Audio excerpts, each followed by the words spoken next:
Forgot my headphones. Sound.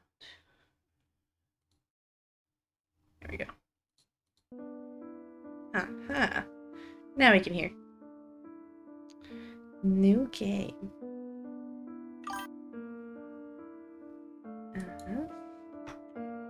Ark.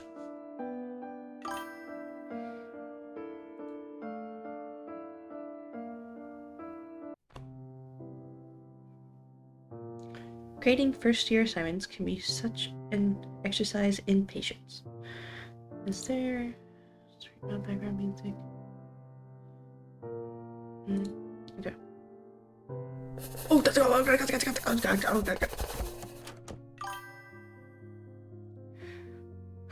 Hello. I accidentally. Hold on. I need to exit. Exit game. Exit game. Or we're gonna start over. Oh my gosh. New game. So sorry, everyone. Whew. Hello. Welcome in. Hello, Ultra. Hello, Photo. Hello, Katsujin. Sorry about that. I thought it was just one of those auto ones. It was skip. Okay. We're gonna start this again. A little flustered, but great. How are you doing? Breaking things. I did not on purpose. Yeah, I think that is a record. That's good. That's good. Okay. I ought to remind myself that Faeology is a relative recent science, only a couple of decades old. This university, the only Faeology university in the whole country, just finished being built in 1905. Ooh, I do like this game because it is set in like the 1920s, and there's like, I'm not sure if there's a flapper, but like, I just like the attire of the 1920s. Like The Great Gatsby, I enjoyed just solely based on the attire, the movie and the book. This still barely acknowledged in the academic field. More importantly, I've got to keep in mind that children inherit their parents' prejudice and misconceptions. The human world has formed its own notion of fairies.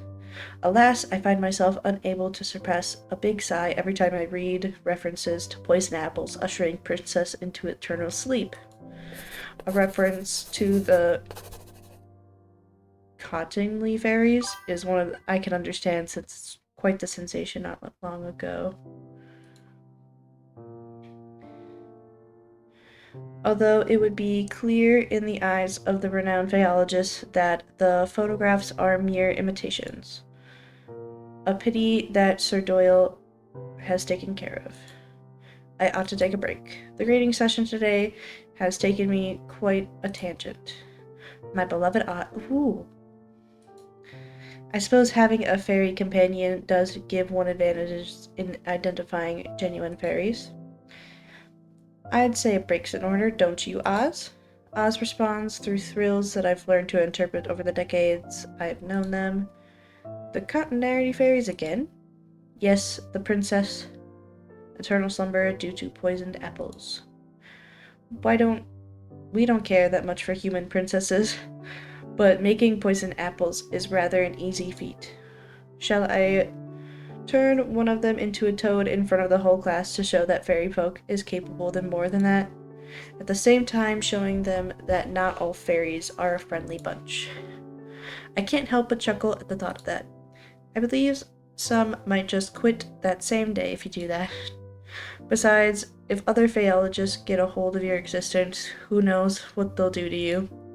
Chances are high that those people will try to pin you to a court board and sect you. I would never let that happen. I've always appreciated you pursuing phaeology to ensure that. This is the least I can do. We've known each other since I was 7. You saved me countless times since then. Well, you could have let me bleed to death when you found me. I would never. I can hear a delighted melody of chirps laced with the touch of whimsy, which make me feel just a tad fizzy. It seems that even a laugh of a fairy possesses some magical quality. Well, you're on break. Isn't there something else on your agenda this afternoon? Right. Mr. Hinkle's letter. Thanks for reminding me. I retrieved the letter from my patron, from a desk drawer. I lean into my chair and read the missive out loud to myself. Dear Ark, how long are you going to keep me in suspense? Will you or will you not accompany me to this year's Louis Gala? You could do a lot worse than forgetting your boring books for a moment in favor of whiling away an evening with champagne and Capanese and invigorating company. Oh my lord. And when I say invigorating, I'm not speaking of those old snods with deep pockets ready to be exploited by the way of funding grants for your research. I'm speaking, of course, yours truly. Do write to me sometime before Saturday. That's tomorrow's date, isn't it? Oh, I know, my delay in responding is entirely by design, I assure you. I'd hate to be getting the looks from the crowd like I am a wet blanket. Faeology isn't worth my dough, as they say. Oz is replying chirp is dedicatedly intangent. Oh my gosh, we're using fancy words. I nod to odds in agreement before returning to Mr. Hinkle's letter. In other news, I have heard that little Ruthie Blythe caused a minor ruckus in the city's hottest speakeasy. Oh, there's speakeasies, guys! If your old friend Detective Krause hadn't been in the area at the time as well, who knows what could have happened. I find myself rather perturbed at this revelation. I would have been telephoned Ruth and asked what the story was like when we were children. However, for better or for worse, we aren't on friendly terms anymore. I resume reading my patron's letter. Speaking of the detective, we have the two you've been keeping in contact. He gave me the cold shoulder when I crossed paths with him at last week's benefit. I could not help assuming that his persistently frosty treatment of me might have had something to do with you. It's unfortunate that the executive bonds you have with him should end in such a rather bitter taste. As you have told me more than once, when it was good, there was nothing else quite like it. Yet you speak very little of him now, and I find myself wondering if he holds a place in the guarded heart of yours. The letter is signed, yours everlasting, Oscar Henkel. Well, I've kept Mr. Henkel waiting long enough. I press a pen to a fresh sheet of paper to commence crafting a response. Just then, a familiar rhythmic rapping pierces the silence. I glance in the direction of Oz, but now they're nowhere to be seen. Oz must have camouflaged himself in a heartbeat. I put Mr. Henkel's letter in the drawer before calling out, "Command, Minnie." My assistant enters the office. She's careful to snap the door shut behind her. "Professor?" "Yes, Minnie?" "Were you talking to yourself again?" "That's right, you know me. I'm a crazy person." "No, we can't tell him about Oz." "Hi, Maroon." "I see." Sometimes I wonder what she must have thought while hearing the mumbling sounds of me speaking with Oz. But she knows not to poke her nose into things. I wonder who the love interests are. I did go into this one blind, so we're finding out. I wonder if Minnie is one of them. And I assume the Mr. Hinkle that was writing to us in the letter is another one. But more to find out. One of the things I like about her, and also what makes her the bee's knees when it comes to being an assistant. I'd hate to be the bearer of bad news, but he's here. Who? The police detective from the newspapers. Police detective? Even as I echo two words, there's a Hello. Thank you. There's a sinking feeling in my stomach. You know, the man who made you crumple those papers and toss them in the trash can? In the end, we had to stop our subscription from the dailies. Detective Theodore Coase? Yes, that is the one. Knowing Theo is here makes my word go momentarily off kilt. It is as if by magic of the fairy tales I malign? The ink in my patron's letter has manifested him to the reception area. Can't you tell him I'm out delivering a lecture on the far side of the campus or something? That depends. Is a lie like that going to deter this man? An astute question. She's truly wise behind her years. Probably not. He'll happily traverse the entire campus just to torment me, I'm guessing. Alright, let him in. With a brisk nod, Minnie returns to the reception area. I barely have time for a steady breath before Theo barges in. He drops a box on my desk right off the bat. What is this? Why is he in my office? Well, well, well. Look who the cat dragged in. Not even a how do you do? What do niceties suddenly mean something to you? I seem to recall you packing your bags and moving out without so much as a goodbye. Oh, so he is a past lover. I see. Well, I wonder if we can romance him again then. You know, like reignite an old flame and whatnot. Interesting, interesting. So a Faeology professor and a detective. I wonder if we broke up because he doesn't believe in it and we do. Oh, I want to know the story. I want to know more. I want to know why. There was no one to say goodbye to. Didn't you find out that I left only a few days later? Ouch. Ouch. At least I made it easier for you to leave, didn't I? There's a tinge of hurt in his voice that I'm only able to pick up because we lived together for several months.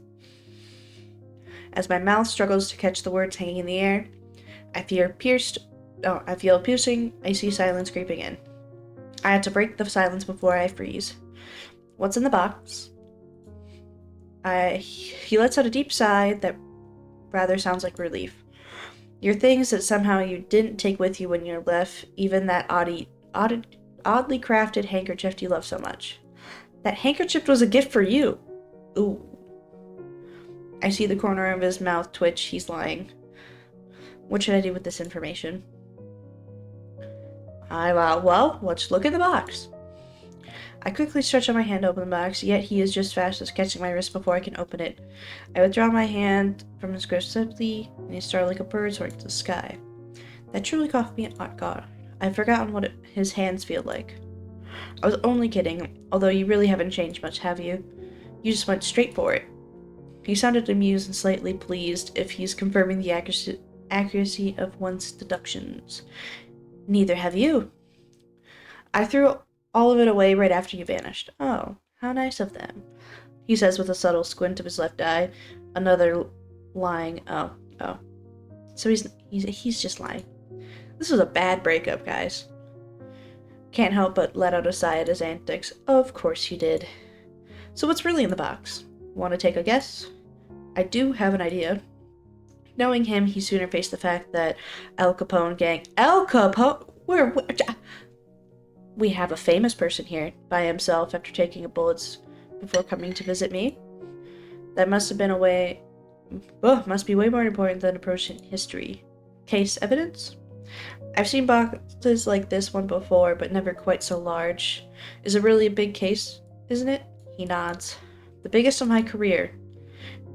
And to come to me of all people, you must be at your wit's end about this. He looks away as if trying to somehow hide galling the circumstances at hand are.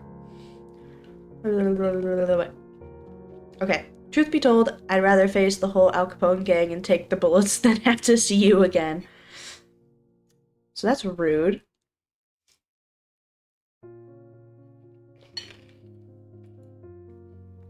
Gee, that stings a little. He's lying, though. Because he obviously has still resentment feelings towards us. So why would you... Hold on a minute. You think this has some sort of connection to fairies? He flicks his tongue in aspiration. Oh my, it seems I've hit the bullseye. We stopped talking about fairies at some point when we were still together. Those talks always led to a heated discussion, and then into arguments because nothing I could say could change his skepticism towards mythical beings. So I was right. This certainly is the chance to tease him about it. Though I might be unwise considering the emotional peril I must have gone through to get here. What should I do next? We should tease him. Oh, this must be killing you. Mr. I don't believe in things I can't see. He lets out a loud exaggerated exhale this time, with a touch of English. Dry up, will you? I don't believe things. Well, if you gotta believe at least a little bit to come towards us about it. Especially if you can't figure it out. It's gotta be like a little bit.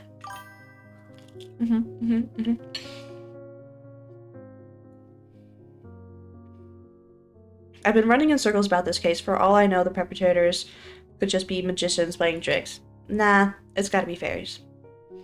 But then I remembered the crazy stuff of Looney, of a formerly betrothed to me. Oh.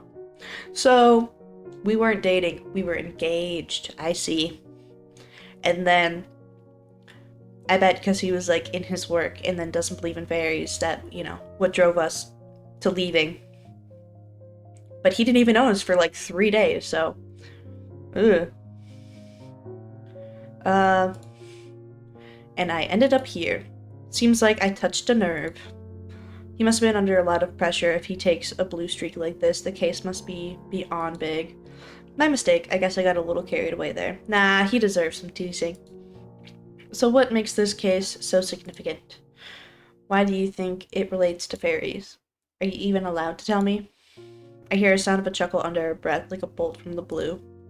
For a brief moment, his gaze on mine seems to revert to how it used to be, until the seriousness returned to it. Oh, I was like warm for like a second. First things first, I'm leading the investigation. I do some discretion on what details to divulge and to whom. That is, if the confidant can bring value to the investigation.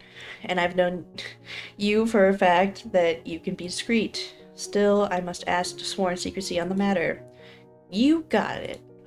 So tell me about the case. Why does it seem to be a paramount of importance? There's a multitude murder case, potentially perpetrated by a single culprit. Ooh. Murder. The victims are chiefly middle-aged women residing to the north of the city. They're from old money families, the types that make regular appearances to high society events. I wonder... Okay, in the 1920s, I gotta look this up. How much money was $100 in the 1920s? Because I feel like I remember looking this up and it was a lot. How much money is 100 in the 1920s?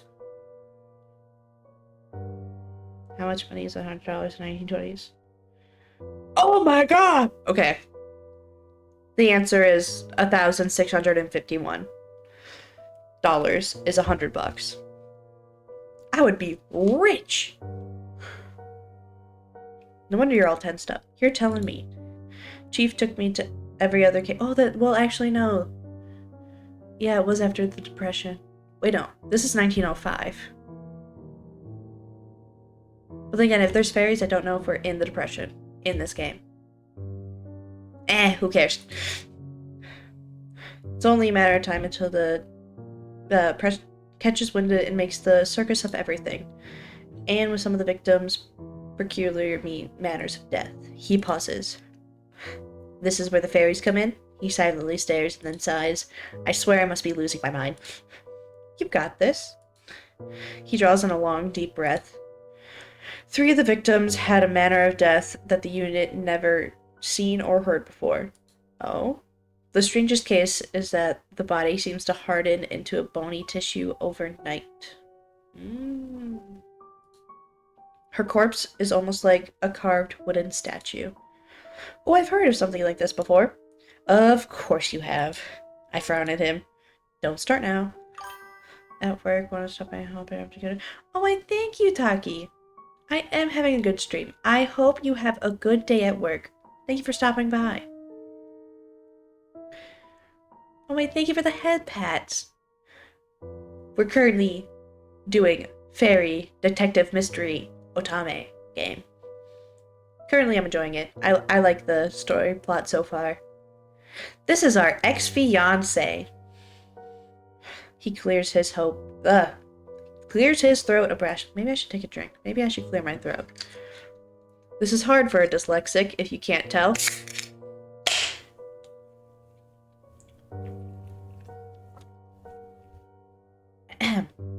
Without finding what caused these deaths, and more importantly, who did this, the press can spin the stories out of control.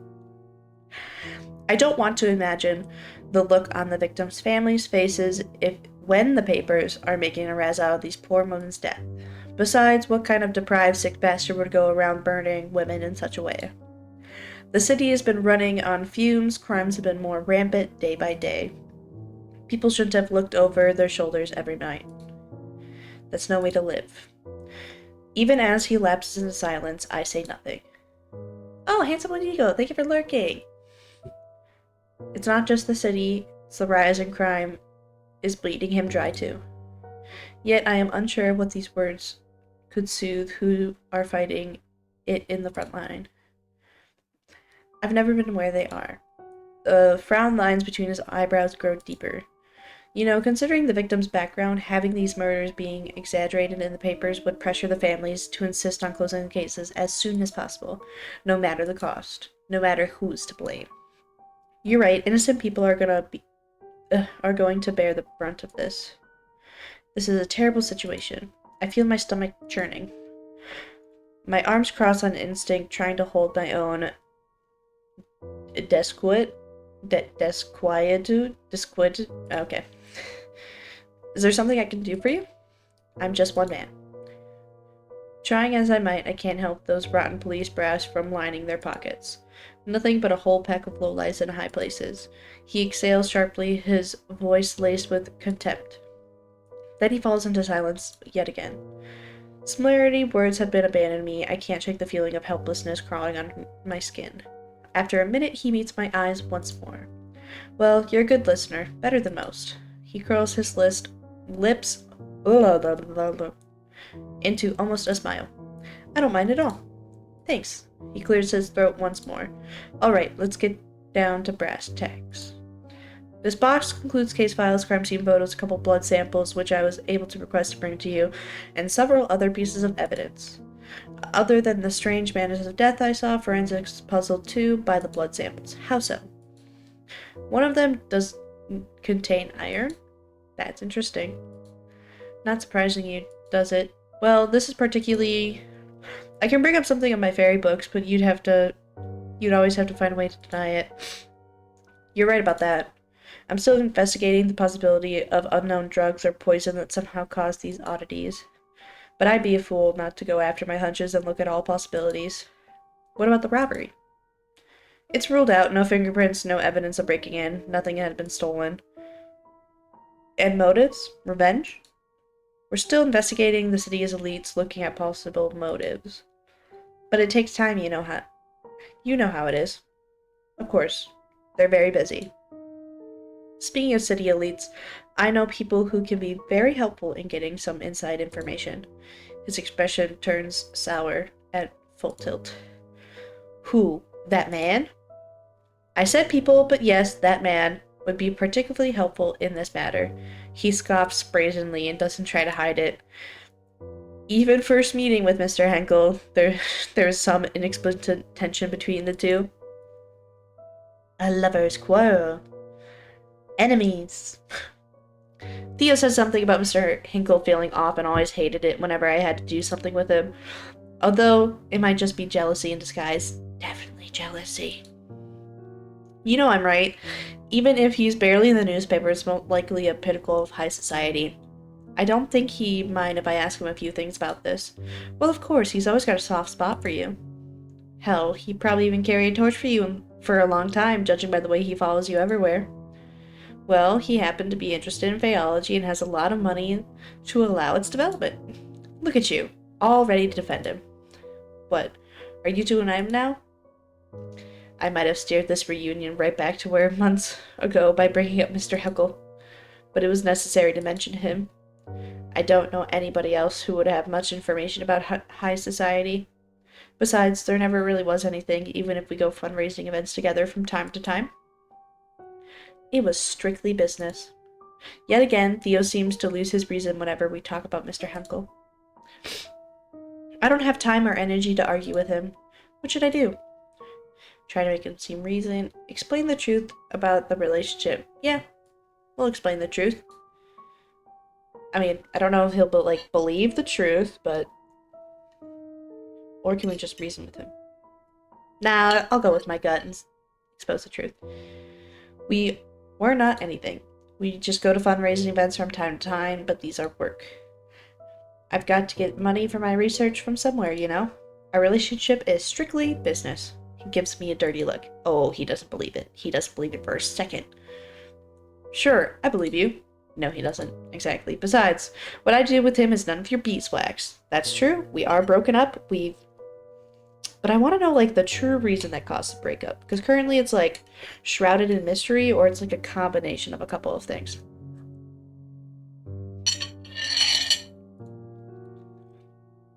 His voice becomes even more irritated.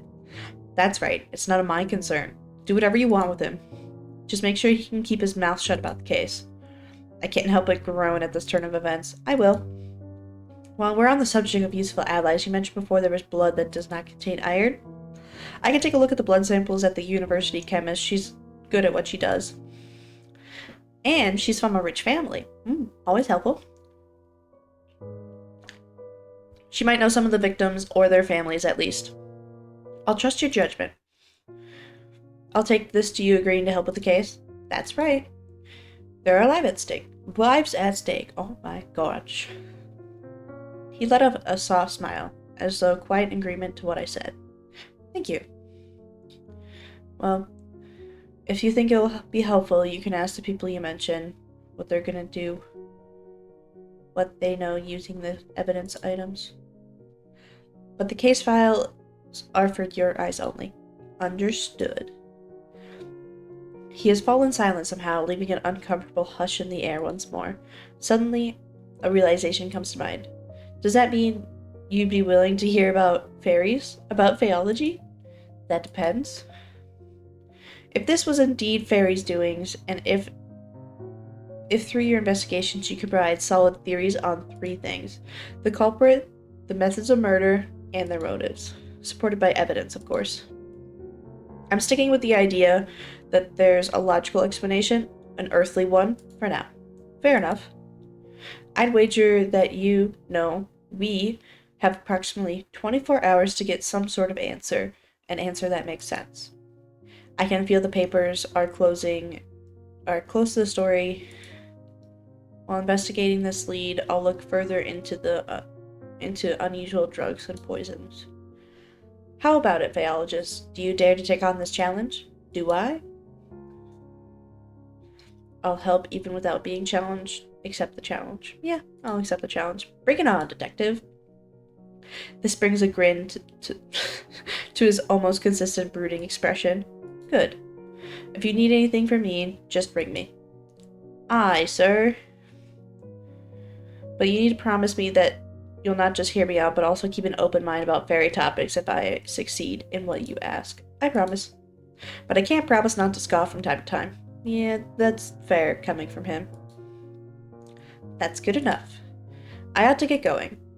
Maybe this will be an opportunity for you to increase Faeology credibility in the eyes of the academics. Maybe. Seems like some detectives have been following a tiny part of Faeology in the newspaper. Says you. The one who had to stop the daily paper subscription just because some detective kept getting the headlines. How do you... Before I could finish, he walks towards the door and opened it. See you tomorrow, around the same time. I hear the door close. Hey! I exclaimed with a hint of frustration. After some thought, I realized he must have noticed missing newspapers from my desk and my assistant's. Reading the papers was part of my daily routine when we were together. I can only shake my head in disbelief. He hasn't changed much either. As I'm reminiscing about a few moments of our past relationship, Oz reveals themselves again, now that we're all alone. That was quite the reunion. It was quite the reunion indeed. He hasn't changed at all, has he? I suppose. Although you don't have an obligation to help him. I know. But I've already agreed. Very well, just don't overwork yourself. Yeah, thanks, Oz. Oz cares about us, isn't he sweet? I find myself slowly drifting into thoughts. A victim's manner of death, hardening into bone tissue, could only be one of the fairy's curses, obfuscation. If only I could ask Oz whether a fairy was behind this and which one. But it's not that simple. Even if they were my long companion, fairies have their own rules about exchanging favors, and they're secretive about their land too. A favor that does not come cheap. At least I'm stocked up on milk and honey for small requests. Speaking of requests, I should get started on a reply to my patron's letter. For some reason, he seemed to be more insistent this time that I come with him to the gala. I retrieve a paper and a pen, and I mumble to myself as I write, "Dear Mr. Henkel, I hope your recent forays to high society have proven more fruitful than they have let in. Should I be hyperbolic? No, be realistic. More fruitful than half a decade or so you've been alive. Believe it or not, I've been considering whether the merits of trying to impress the wealthiest folk of the city outweigh the oblivious indignities. You first brought up the possibility of converting you to the annual Los Gala a couple months ago, and I'm still weighing my options. How do I want to play this? Probably be apologetic. I still don't have a definite answer for you at the present, I'm afraid. I sincerely apologize for my indecisiveness. About Ruth, I can't say I'm surprised to hear that her latest flirtations were with disaster. We both were toddlers. She frequently found herself in trouble. Her fiery personality certainly does not help her get out of quarrels. I would love to telephone her and ask her how she's doing, but we drifted apart long ago. Nevertheless, I'm glad to hear that Theo was more smooth things over for her. We have now arrived to the topic of Theo, or detective course, as my patron refers. I suppose his query was meant to uncover whether I still care for Theo. How should I answer?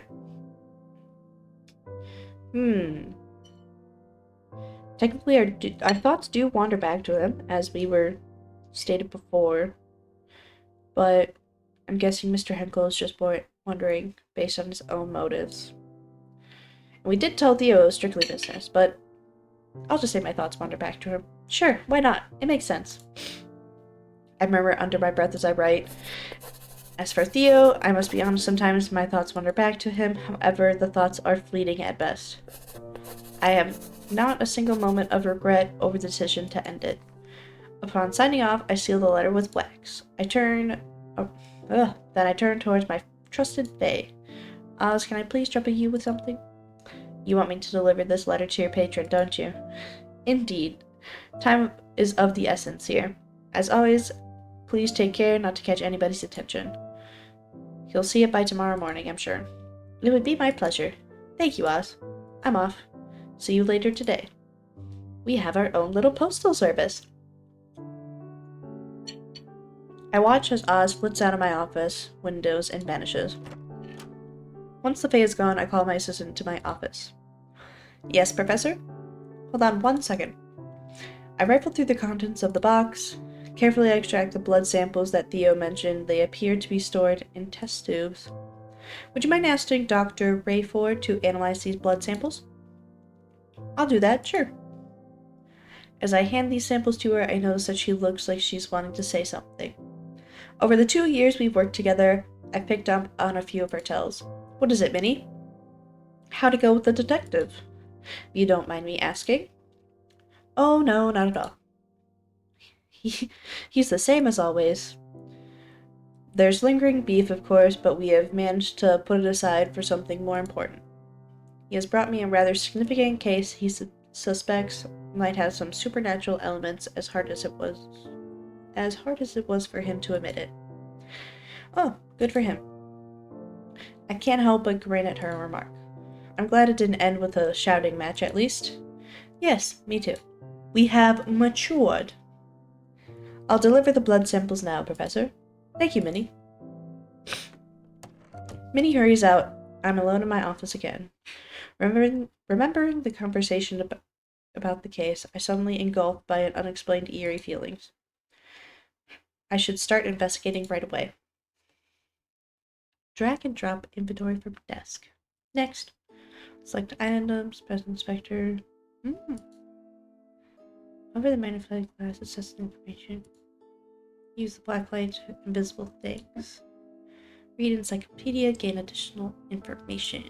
Press the button to end investigation.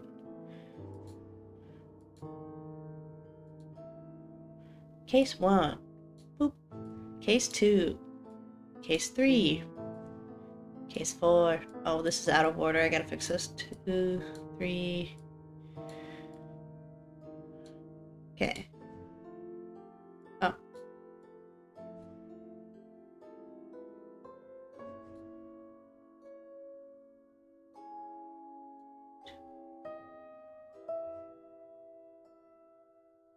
Okay, maybe I should only do one at a time. That would... Okay. Tools. Faeology. Next to please. Okay. How to open file.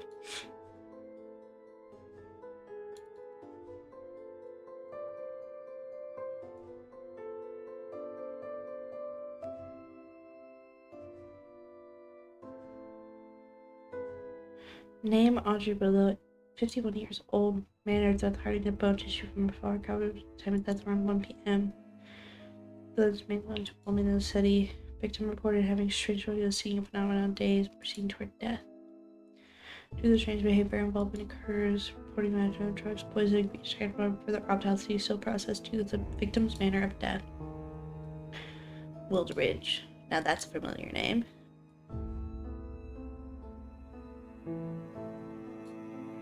Next page. Similarities of various kinds of insects.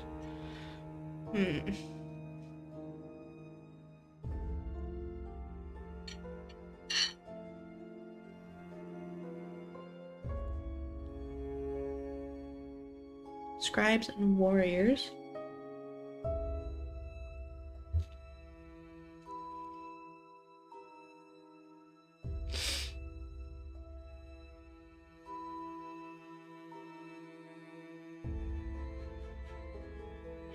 So maybe it's a low Fae faction, because it's a parasitic magic. Widely Michelin species that consume human blood and hormones. Well, they're just consuming it, so yeah, there could be an explanation why there's no more iron. Has well documented appears to quarrels between the factions, certain level. Okay. Inflexible five for the high person. Do the little rotated. Okay. Blacklight. Very kind to be weak against iron. Oh, those. Okay. If they're weak against iron, but there's no iron in the blood, could they just absorb iron, but not be weak to it? Because they're magic, the parasite magic.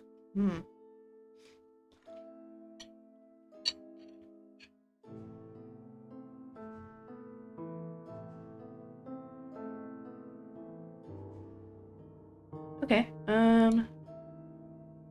Record this. This is case 1.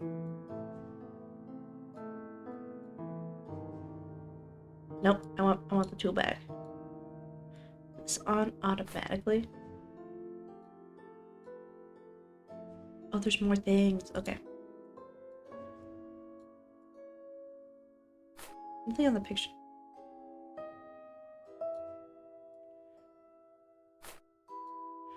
The first victim crime scene.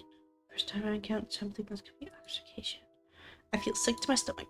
No one deserves to die like this. Something's odd with her fingers. 1, 2, 3, 4, 5. Okay. I can't see that one clearly though. Okay. Is there old coin, makeup, ring, invitation? Ooh. Ooh, interesting. It was purple.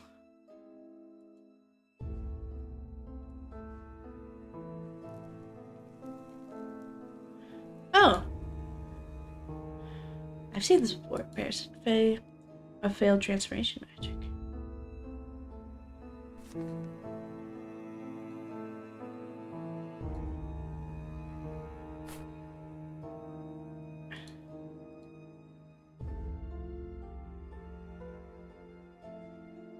I want to look at this guy under the magnifying glass. His leg's exactly the same as Parasite. What happened here? I wonder if I... Ah, okay, that's it. Okay, so now we have a Fae.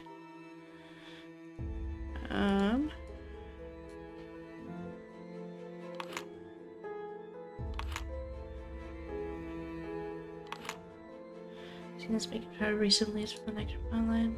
It must have belonged to one of them, but which? Others pops out carrying their pocket.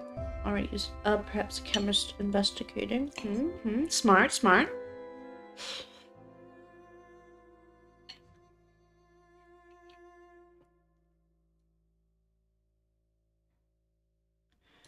Okay.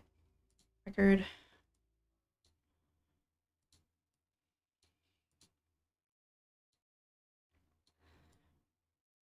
Oh.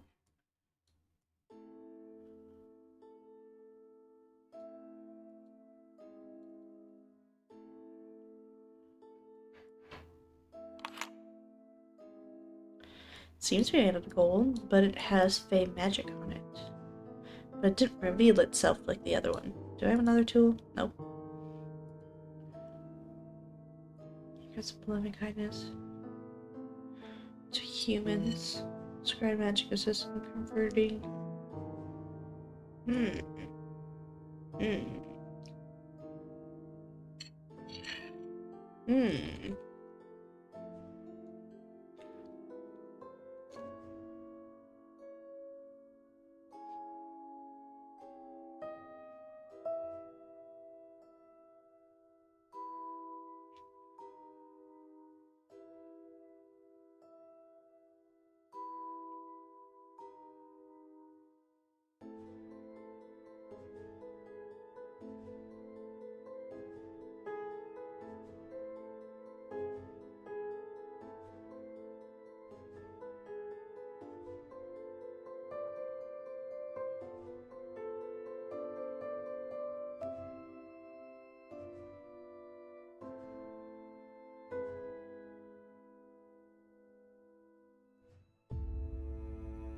Oh.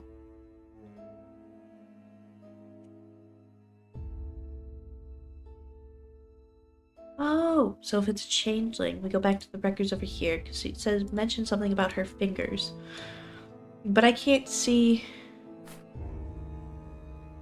Wait a damn minute! She's a changeling because she has an extra finger.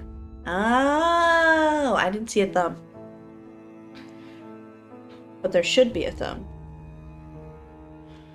Okay.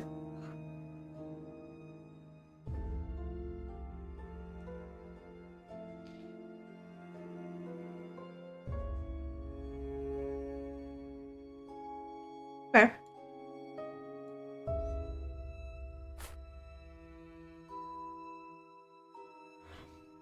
I feel like I need to write this down somewhere. Because if the Audrey who was petrified is a changeling. Got it. Audrey, I should put case 1. Case 1. Petrified is changeling. My model is frozen? No, I was just looking down. It's not frozen. Why? Oh, did little boy Meep not show up again? Bro, I don't know why it has been doing that. Give me a second. Let me figure this out. Because before, I don't know, my VTube Studio and Twitch haven't been connected recently.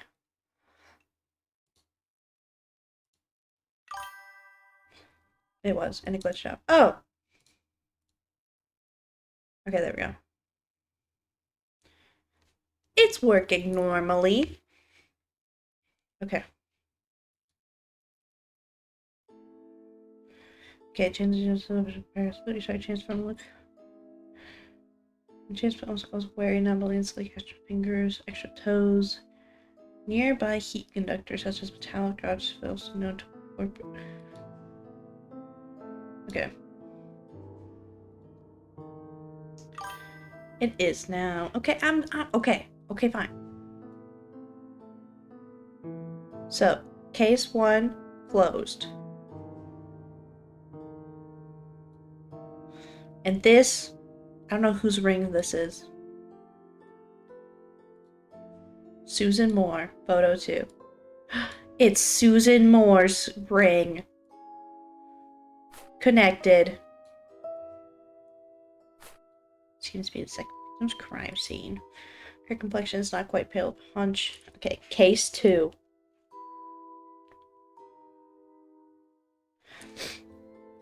Possible drain of color. Something's odd with her fingers. 1, 2. Oh, they're all changelings. Okay. Susan Moore.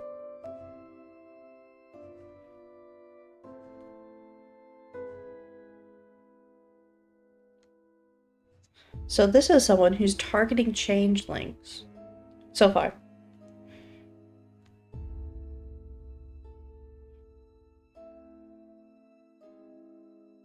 Changeling. Extra fingers. Extra fingers. Refused to drink anything but her own blood. Ew. Okay. Fluent managed woman in the city prepares her victim suffering prolonged paranoia and daily test. Ooh, so they did say that lower face do have a thing too. Despite the manner of death, there's no sign of dehydration, no taste of drugs, poison. Blood type unknown, other blood related investigations. Other way, blood does not contain iron. So the reason why that the no blood contains iron is because all of the victims are Fae. Because Fae hate iron. And this is her ring. Iron seems to be made out of gold. I understand that. But this glows. And I want to know the thing where this. Scale of value. What is this? Blue. Yeah, red. So warrior. Okay. Get rid of this. Get this over here. Get that over there. Edna. 1, 2, 3. Yep, still changeling. With the invitation too in the photo. Okay. So this ring belongs to case 2. I want to put this here underneath. Well, I guess I could go under case 2. This gold coin, I'm not sure where that came from, but turned into a Fae for sure. Okay. Case 3. Edna.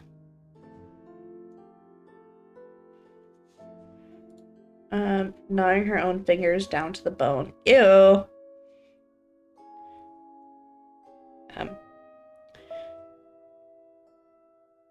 Chewed.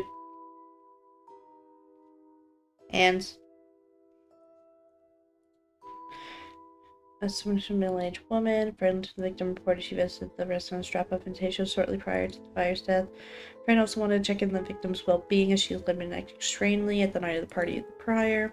According to her friend, she witnessed an emotionally charged conversation between the victim and a young factory girl.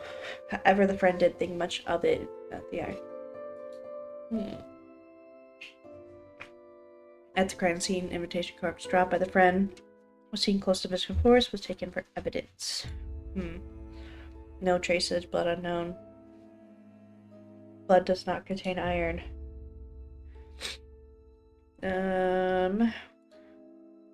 Invitation. Nothing as a note. Historical fun fact: Vikings used to believe that forged their steel with blood of fallen warriors, bears, wolves would make them blade stronger. Ironically, they are correct, as blood contains iron and carbon would strengthen the steel and added. Oh. That does make sense. But in the case here, the victims are Fae, and they have no blood. Well, no iron in their blood.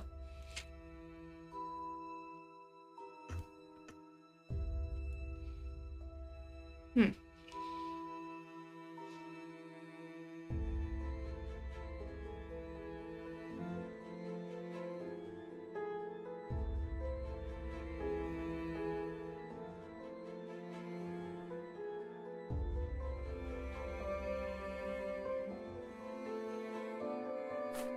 Hmm.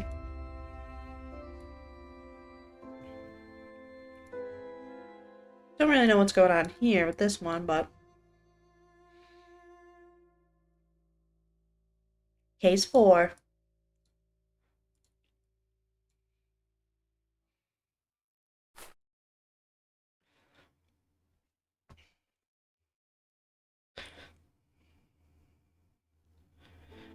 Is changeling. I forgot to add the last one. Extra fingers.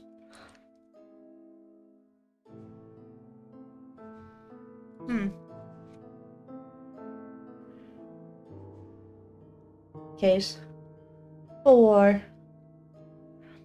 No visible signs of changeling, but we do not see her other hand. So we don't know just yet. Nothing here. What's this one? 19 years old. Death from shock due to aerosolic poisoning. Young factory girl. The young factory girl that was in the case 2. I mean, case 3.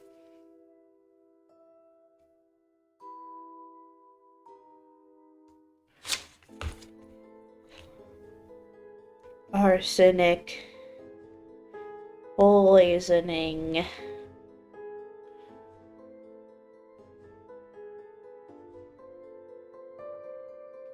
Possibly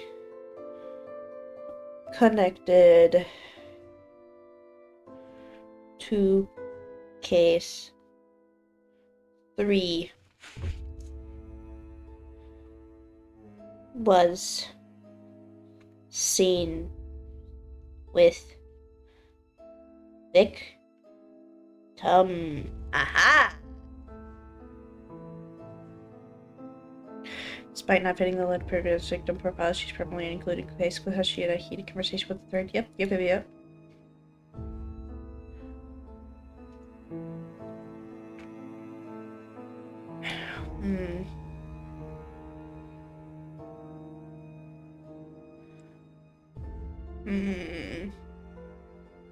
Abdominal cramping by diarrhea and vomiting consisting of effects of poisoning.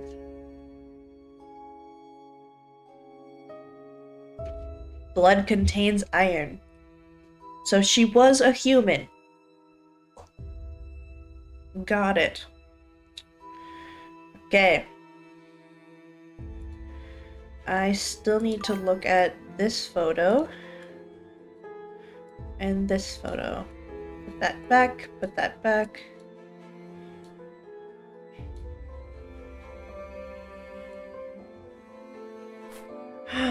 What's that on her hand? She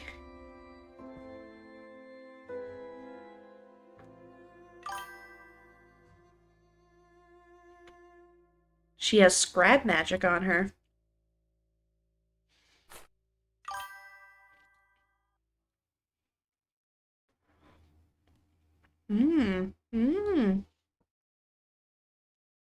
You are an encyclopedia of knowledge.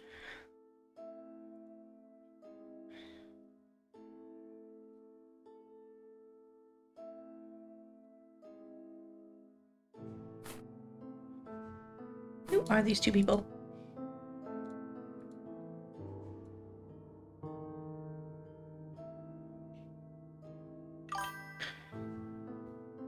So is my wife. LOL, we could call it Jeopardy Brain.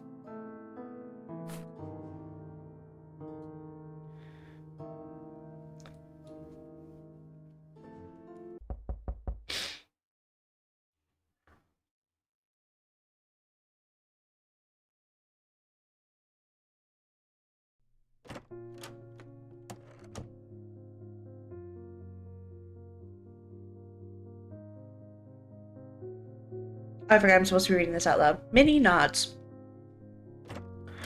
She returns to the reception area. Literally do research for fun and watch documentaries for fun. You know, that makes sense with your name, Vitalis. Who would have thought? Who would have thought? Dr. Florence Rayford enters. It's only been 3 years since she worked at the university, but she has proven reliable more often than not. Good evening, Professor. Good evening, Doctor.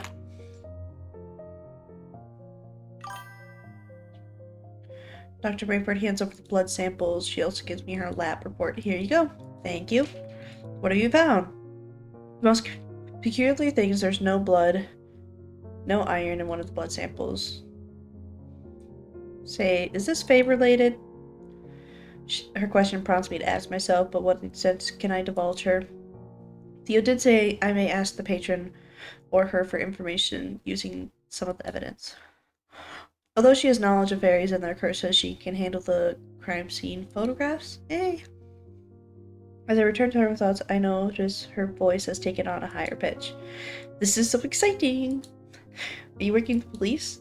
Does this mean we'll get better credibility in the eyes of the public? Probably.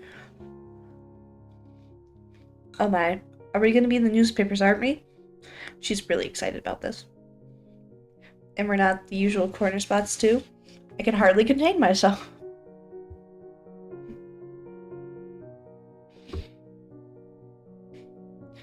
It appears she took my silence as a yes. It's good that she's excited about the possibility of advancement for Faeology, but her cheerful disposition can sometimes be rather overstimulating. As if on cue, a knock on the door arrived to spare me. This specific sound is more familiar than my assistant knocks. Special delivery. Mr. Henker. That's Mr. Henkel. Okay, hands are empty. And what, pray, might you be bringing for me? He is a silver fox. Is it you? Are you the special delivery, Mr. Henkel? If you wish to call me special, then I certainly won't stop you. Wink. But did I bring the box of huckleberry muffins to your office? Minerva was instantly enamored by the buttery scent. She's certainly feasting on them. I can only hope she's leaving a muffin apiece for the rest of us. Hello there, Florence. I didn't expect to see you in this office. Hello, Mr. Henkel. Fancy seeing you here. Although you do have a habit of making this office your sole stop on campus. She chuckles. Well, that's because this is where all my money went. A well-spent investment, nonetheless. He makes the retort to Dr. Rayford, but throws a subtle smile in my direction. How cheeky. So, Florence, what's occupying your time as of late? She looks at me, possibly wondering whether she should tell him about what she did for me. The usual matters, I suppose. I tried asking your father about you at the last soiree. However, he confessed he didn't have the faintest idea. You must tell me about your chemical research one of these days. The colorful pursuit of you and your young academics thrill me to no end. You know I can't share all that much, Dr. Henkel. Unless, of course, you find yourself in the position to become a chemistry department's benefactor, then all their secrets are yours. Playful giggle escaped her lips this time. I'm afraid I'm all tapped out, financially speaking. Oh, I'm not buying that one, not for a second. He's telling fibs, isn't he, Professor? Well, now I certainly don't want to get in the middle of money talking of the rich. I wish I had that information, Doctor. It would be more prospering for research together, with a bit of delicate leverage, naturally. Mr. Henkel laughs in amusement. I feel I should ask the reason why he's here before this conversation takes an odd turn. On another note, Mr. Henkel, did you get any of my letters? Is this the real reason you're dropping by? Upon recalling that I asked Arkx to insert the letter in his mailbox only this afternoon, I'm about to retract these questions. Unexpectedly, though, he bows his head and asks it. Your words have always had this immersive impact on me. Perhaps that's why you're such an effective educator. Whenever I encounter your written language, I long to hear it spoken post haste. Oh my gosh. Are you putting a spell on your letters by chance? I think you're the one with all the spells, Mr. Henkel. Your muffins, for one, have always been successful in getting Minnie's guard down. Oh dear, you two are making me blush. I suppose it's time I take my leave and let you both be. I'm due somewhere shortly anyhow. Oh, that might not be necessary. I can't stay any longer either. Mr. Henkel lapses into silence as he continues to staring into my eyes. It's difficult to maintain eye contact with him, but even harder to look away. I wonder what I should do. I have to discuss the case with both of them, but both seem to be in a hurry. Should I tell Mr. Henkel to return another day since I need... Yeah, we should. Or should I dismiss the chemist and meet with my patron now? Oh, there are benefits to either choice.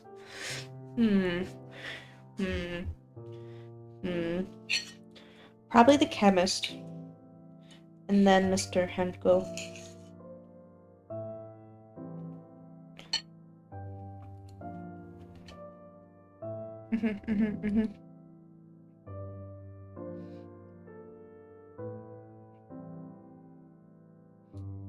Yeah, I'm sorry, it's a great interview.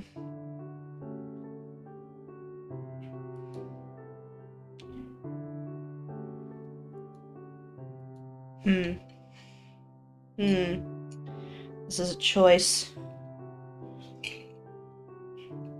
She would know more about the makeup that's in there. And it did say to do the chemist, but...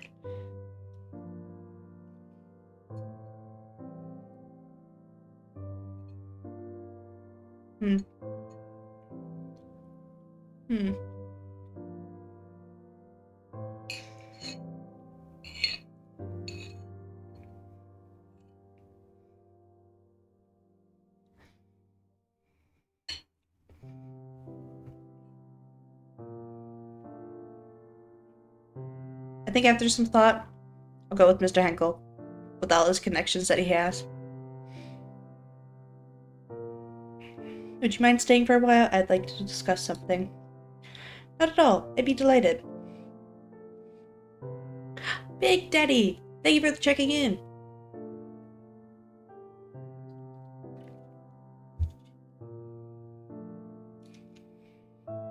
I turned back towards the chemist. Dr. Raver, thanks again for analyzing these samples. Your assistance has been invaluable. Please don't let me keep you any longer today. You're quite welcome. I'm happy to help. I'm thirsty. Refreshing. Why, thank you, Big Daddy.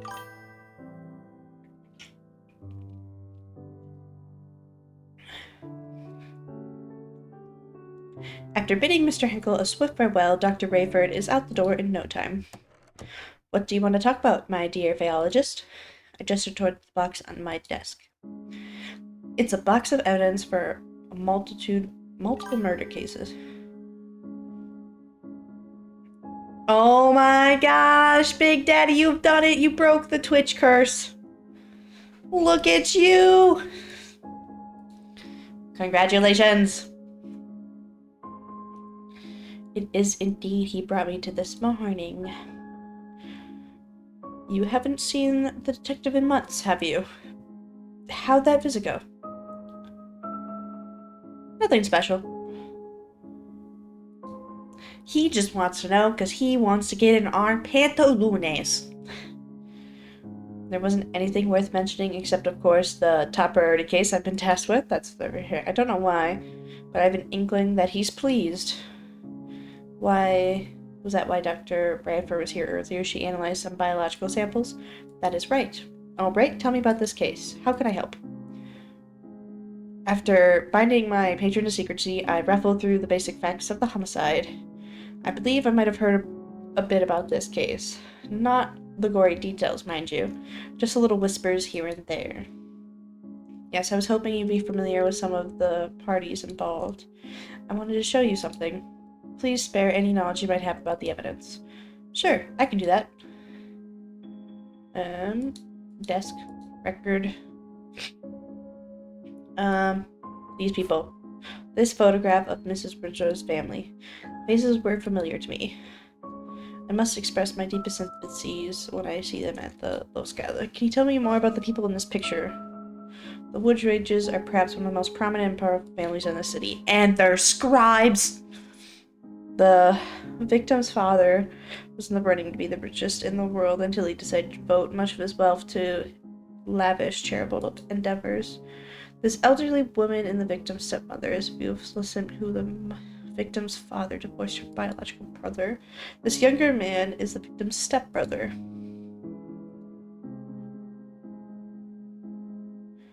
Well, the victim and the father both have the scribe. This would be the same thing, because it's just her.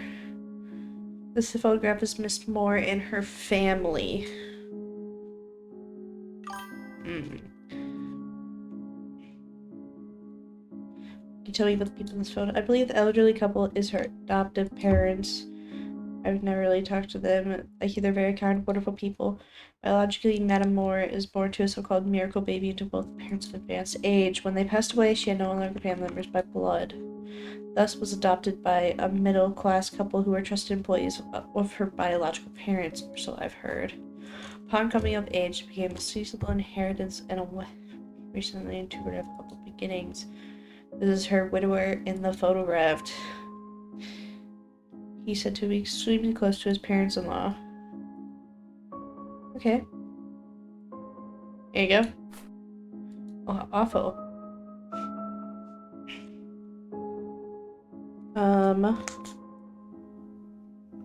Scribe.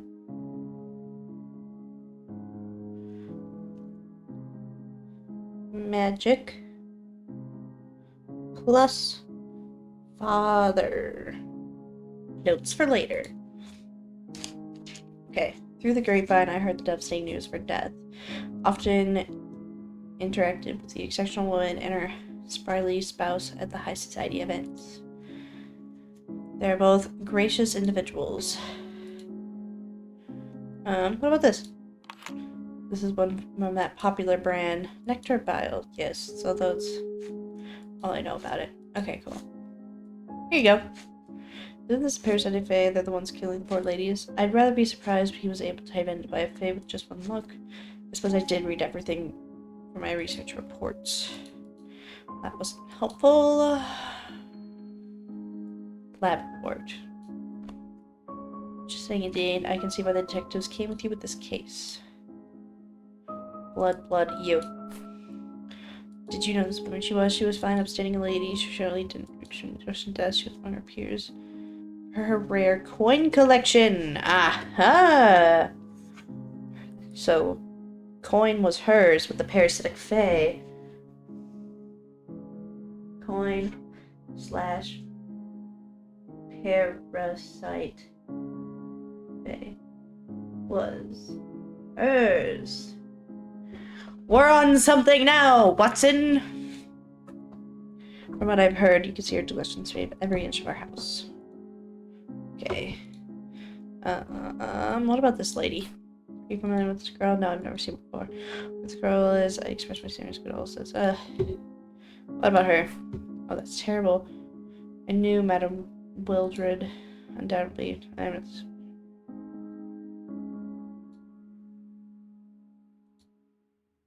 Hold on.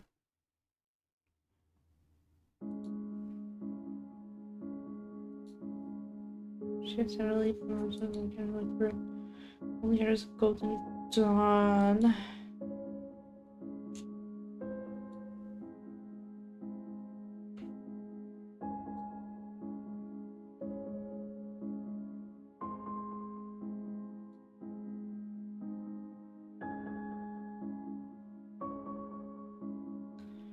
So,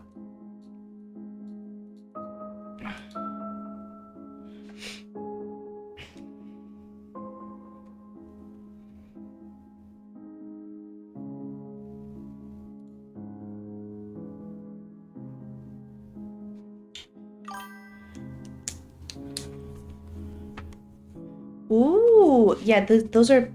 You should do that. Okay, hold on. This one actually goes towards this girl.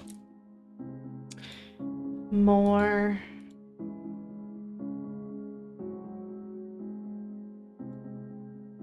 herself is a scribe.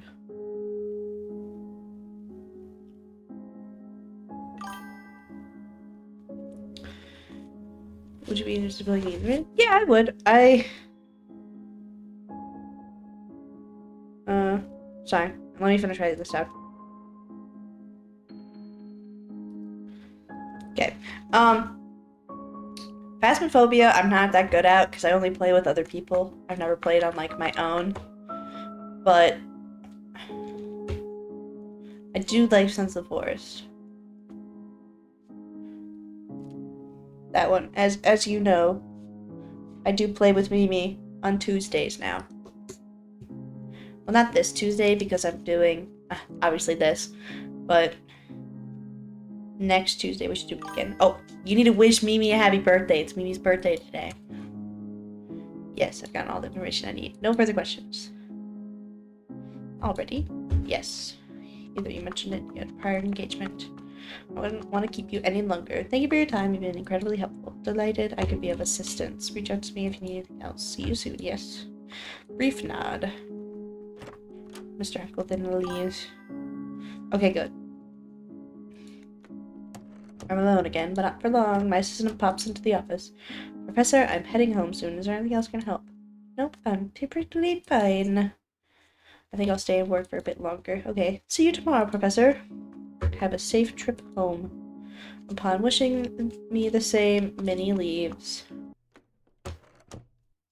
Okay. I have some time until I wrap up my day's work, head home, and there's the office. Okay. I don't have anything new besides the lab report and the blood. So, we use the tools. We'll get this out. We'll get this out. Aha! There's magic in the blood. And it's warrior magic. Whose blood is this? Remember that insects don't have iron in their blood. Read somewhere that most insects don't. This is insect blood? So it's from that coin. So that means warrior blood vial. Okay. How about you? Arsenic, huh? Ah, so this has to do with Mary's blood. Okay, what are you gonna tell me? Case number. Okay, this is Dr. Blood samples quite report with elements similarly found in human blood, such as phosphorus, carbonate, and proteins are found in the third victim blood. It doesn't contain iron. However, the amount of phosphorus found in the iron percentage in the human blood making it possible to be blood of fairy. Fourth victim's blood appears to be normal human blood with iron presence. Traces of ArkxDan were also found. We already know that. Although there is some new information, I'd expect from the reports to be more detailed. Then again, asked her to finish as soon as possible, and she delivered. I don't think there's anything else. Yeah, in case 1, 2, 3. Then all the stuff that we have. Nope, that's it. Yes. Next afternoon, I should be grading assignments, reviewing the lecture I'm going to be come Monday, or do anything productive in the realm of professional duties. Instead, I find my attention more and more George to the office door. I voiced my frustration to good old Oz. Theo will probably arrive at any moment. I can't stop with wondering whether my explanation will be good enough for him. In the past, no sort of explanation seemed to please him when it came to fairies. And why should it now? My voice cracks with concern. This time, he came to you, bearing in mind the possibility of Fae involvement. So he's more open to it than before, if he's already coming to us for help. He'd be a fool if he discredits you so soon. My Fae companion's dripping becomes increasingly stern this time. But you need to get yourself together. You must remain steadfast and strong when facing the detective. Do not permit your voice to falter when presenting your findings. I know I can't help myself unravel at this point. It's just that he's never solicited my opinion quite in this matter. A professional insight, no less. All the more reason to be as calm as you can be. Maintaining your composure is essential to delivering persuasive argument. But no matter what happens, at least you know you tried.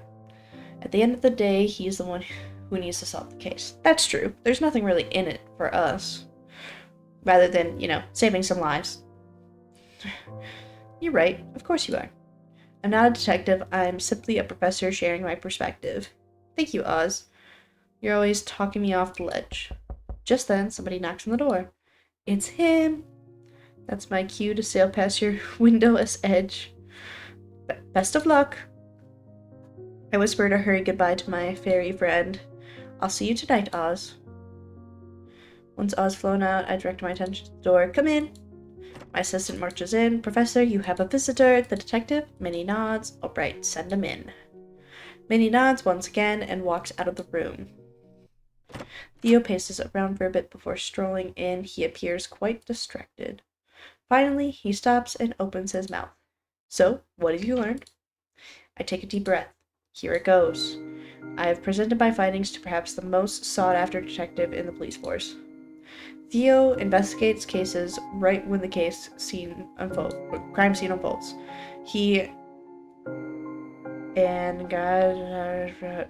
Familiar with the grit and the grime of the city's darkest recesses. Meanwhile, as a professor, my expertise primarily involves around the nebulous and theatrical. I must do my best to stay calm and collected, just as Oz suggested. I've read the case files, victims' odd behaviors shortly before death due to hypochronic spells from fairies. The fourth victim went to the police station, but before she said anything, she seemed to have saw something that scared her away. What if she saw something not human? And the manner of death, he interrupts me before I can finish. I have no time for assumptions. Okay. The papers telephoned for our department this morning, and they found out about some of these deaths. So that's why he looks agitated. The chief is preparing a statement for tomorrow regarding this. So I'll just cut to the chase. Is there fairy involvement? Yes. Yes, I'm certain of it. I can tell his interest is piqued. However, I'd first like to lay out the basics. I'm pretty sure you've discarded the things I've told you in the past. He grumbles as if in admission of my statement. So far, we have identified 3 cases of fairies: warrior, scribe, and parasitic fae. Warriors have a strong sense of offensive magic. Scribes' magic intends to be defensive. Parasitic magic as well. Parasitic. We Faeologists have developed a tool called Blacklight that detects traces of fae magic. It can even be detected through photographs if the magic is especially strong. Warrior magic glows red, scribe magic glows blue, and parasitic magic shines purple. We found that seemingly fairies of one specific class behind it. Which one is the culprit? Parasitic fae. What is the evidence? The ring, the blood sample. How does it prove parasitic magic? Well, the slot of blood sample, the black light showed magic traces. You said it glows under the black light. I can see purple traces, but what about this red glow? Take a moment to collect my thoughts. You're right, I must have missed it. God damn it! Okay. The ring. What is this? Prove parasitic involvement. Place the ring underneath the black light. Yes, I see. The ring goes more purple into the black light. What about this red glow? He's right. How did I... God damn it. I thought if there was a little bit of purple, that it was the parasitic. Well, I messed this whole thing up.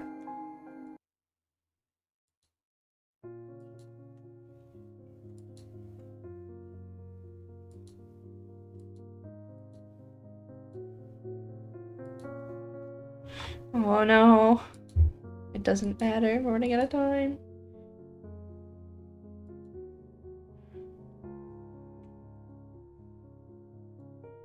Honestly, I can't believe this.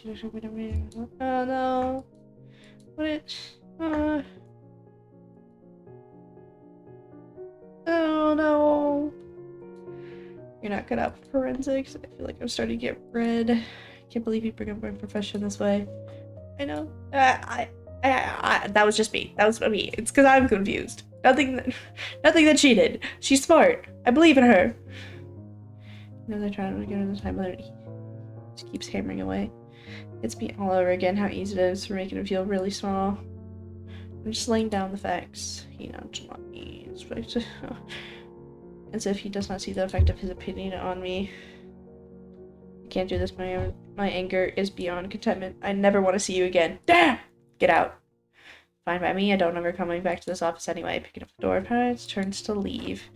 Don't let the door hit you on the way out. He slams it. I wonder if we did this again, but since it had red and purple traces, if he would point out the purple traces and it would still be the same way. Because what if it's two-phase, or I don't know, maybe there's Fae hybrids. I don't know.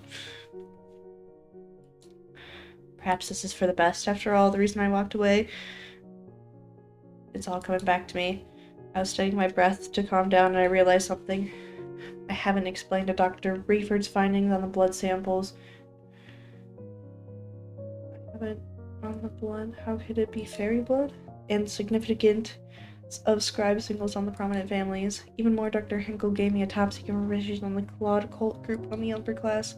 I didn't even have a chance to tell him that. Well, so be it. I'm not going to write him or telephone him. Well, he wanted to disregard me. He's not going to get any more of my facts. First, I ought to finish upgrading assignments I neglected yesterday. Oh, let me guess. I can't think about it, and we're going to have to contact him. But an hour and a half since I forced myself to get back to work, yet my anger hasn't subsided. Then it strikes me. I am no more angry at Theo than I am myself. How did I fail this? Why wasn't I thorough enough? I still haven't given him the right to talk to me like that. I bury my face in my hands as I've realized I've merely been spinning in circles. Professor, is this a bad time? I look up at her in shock. When did she get in? I knocked, then waited for a minute, and then it occurred to me that perhaps he didn't hear me. Oh, sorry, I didn't. My mind is more than a little preoccupied. The detective had a bit intensely brooding expression when he left. I figured that the meeting did not go well. I can stay longer today if we need to talk. Aw, that's sweet of her. Thanks, Benny. I'm not sure about talking, but I could use some company. Of course, Professor. Would you like me to fetch his bottle? Ah, she knows me. Sure. Any preferences? Whichever bottle's the biggest. Ah, she really knows me. Or whichever has the highest alcohol content. Ah, yes. We're gonna drink away our problems. Perfect.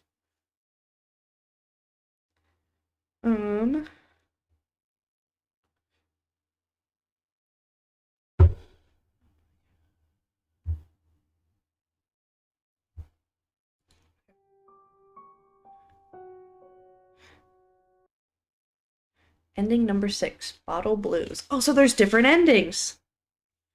Okay, we're gonna play this, but we're just gonna skip all the content and we're gonna see if we get a different one. Okay. Blah blah blah blah blah blah blah blah blah blah blah blah.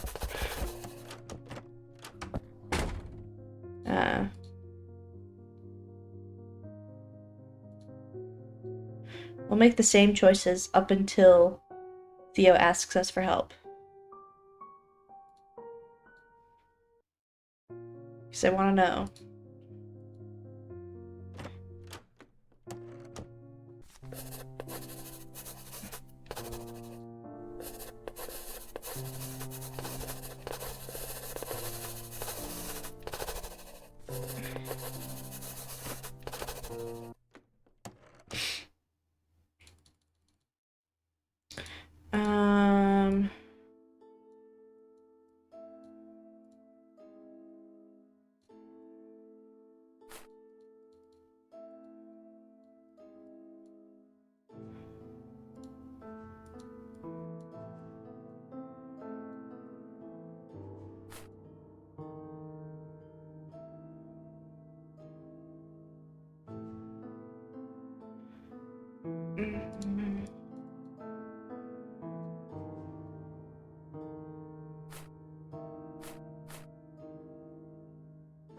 Okay.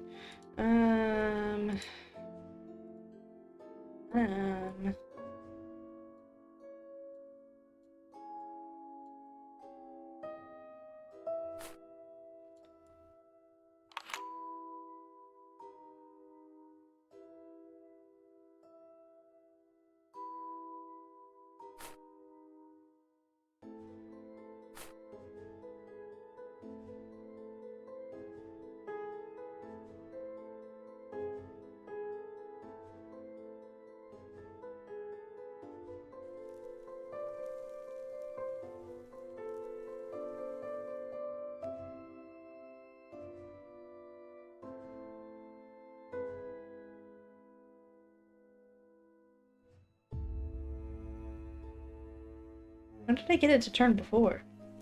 I was just holding it. Oh, so maybe if I did that to the ring.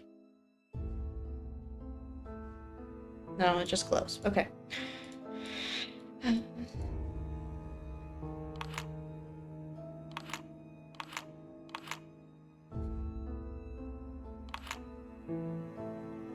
Blah, blah, blah, blah, blah.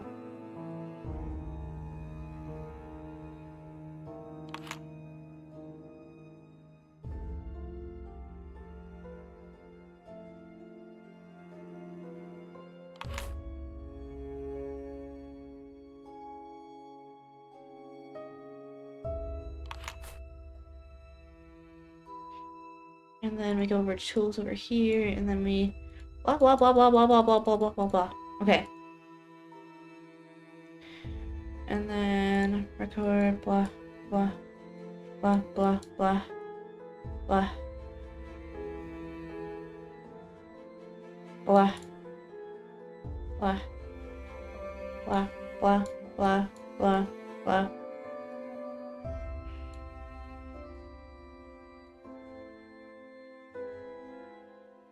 Boogly booglies. Everyone please stay respectfully.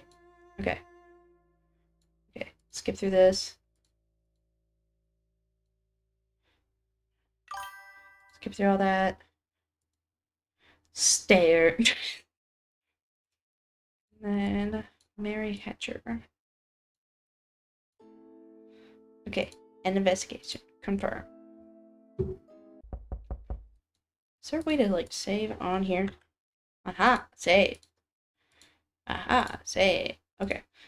And then return, skip. Okay, so if we do blah, blah, blah, we'll still talk to Mr. Henkel and get all his insights. Nothing special to... Okay. Record. You already knew about this. Record, this guy. Record, this guy. Blah, blah, blah, blah, blah. Record, this one. Blah, blah, blah, blah, blah.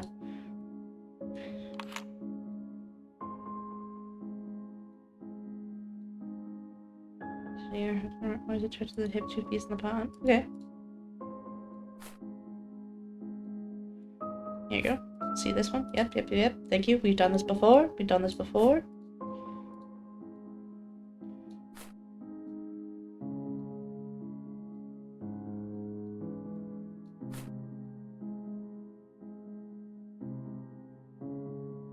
So, I guess we confirmed the date. We didn't do that last time.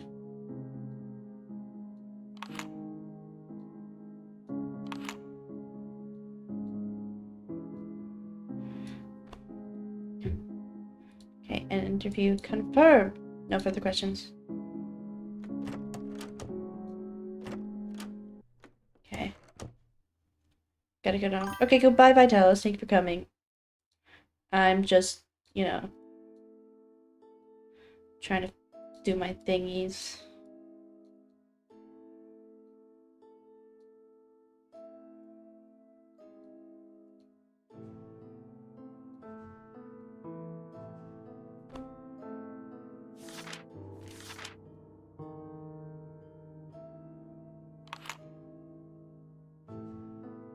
Okay, end investigation.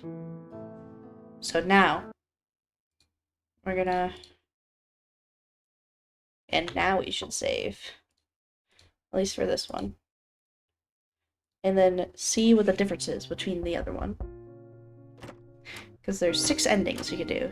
Yes, there is fairy involvement. Warrior Fae.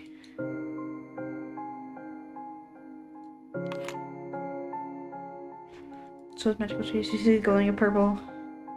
Red. How does purple traces think about part of this? The paroxysms reported help with the murders. Some paroxysms have underlings such as 5 areas. Oh. Even killing humans. Seems perplexed. See?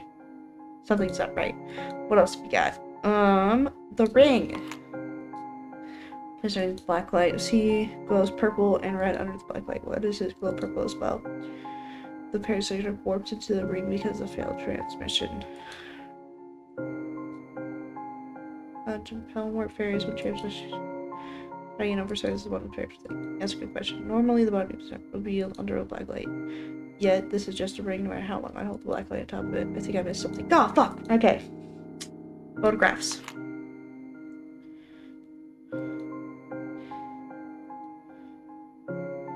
Yes, I can see that. I thought it was supposed to be red. These are the things that are protection balls from the sky. There seems to be strong evidence. Based on what you showed me, parasitic phase are one. Yes, but you also haven't told me how.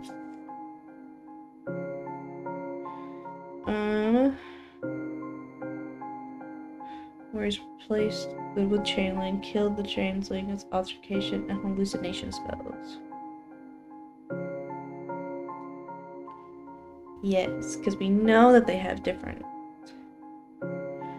Also called chain link. Yes, I together tried to polish smoothly, lay them on the tape. Using the magnifying glass, I showed the oddity on the victim's hands to Theo. Possibly one of the abnormalities that's likely hidden due to the complexity of the transformation used to create changelings. As famous as these ladies are, it would have been a big thing in the papers if they had 6 fingers from when they were children. I don't seem to remember anything like that on the newspaper, do you? No, me neither.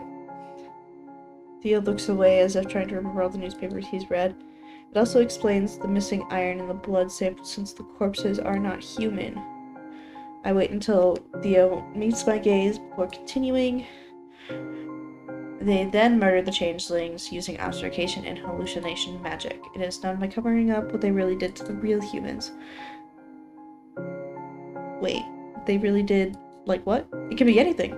The real humans might be kidnapped in the fairyland, destined to wed certain fairies and bring forth offspring, or be employed as slaves, or tortured for the amusement until they die. I shiver at the thought of anything happening to the poor ladies. Theo appears unsettled by the same thoughts as well. Hold on, are you saying that they might still be alive? There's a chance. Yet the realm of fairies is still an enigma even for those who study their kind. The Faeologists in the university barely met living any fairies. Are you aware of how fresh this field is within academia, aren't you? Theo nods. It pains me to admit that I genuinely do not know how to get them back. I will keep trying nonetheless. We both fell silent, as though heavy weights had settled through our throats, refusing to bulge. We can also look at this case from another angle, the motives. Based on the investigation, it could be the rationale behind the warrior fairies' actions. It's difficult to pinpoint the reason why the fairies would do what they did, since it didn't follow any rules, follow human rules or morality. However, I found that warriors are targeting people blessed by scribes.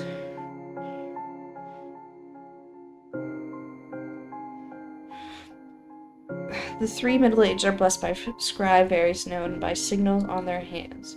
However, I say as I hover the black light on top of the family photographs one by one. I mentioned before the especially strong magic can be seen even through photographs. Yes, I remember. He answers while taking the black light out of my hand and checking the signals for himself. The sigils light up Miss Winsood's family photograph and one of Miss Moore's. This sigil is a sign of being blessed by one of the scribe fae, usually given when someone has done a very special boon for a scribe. It gives good fortune and passed down through generations.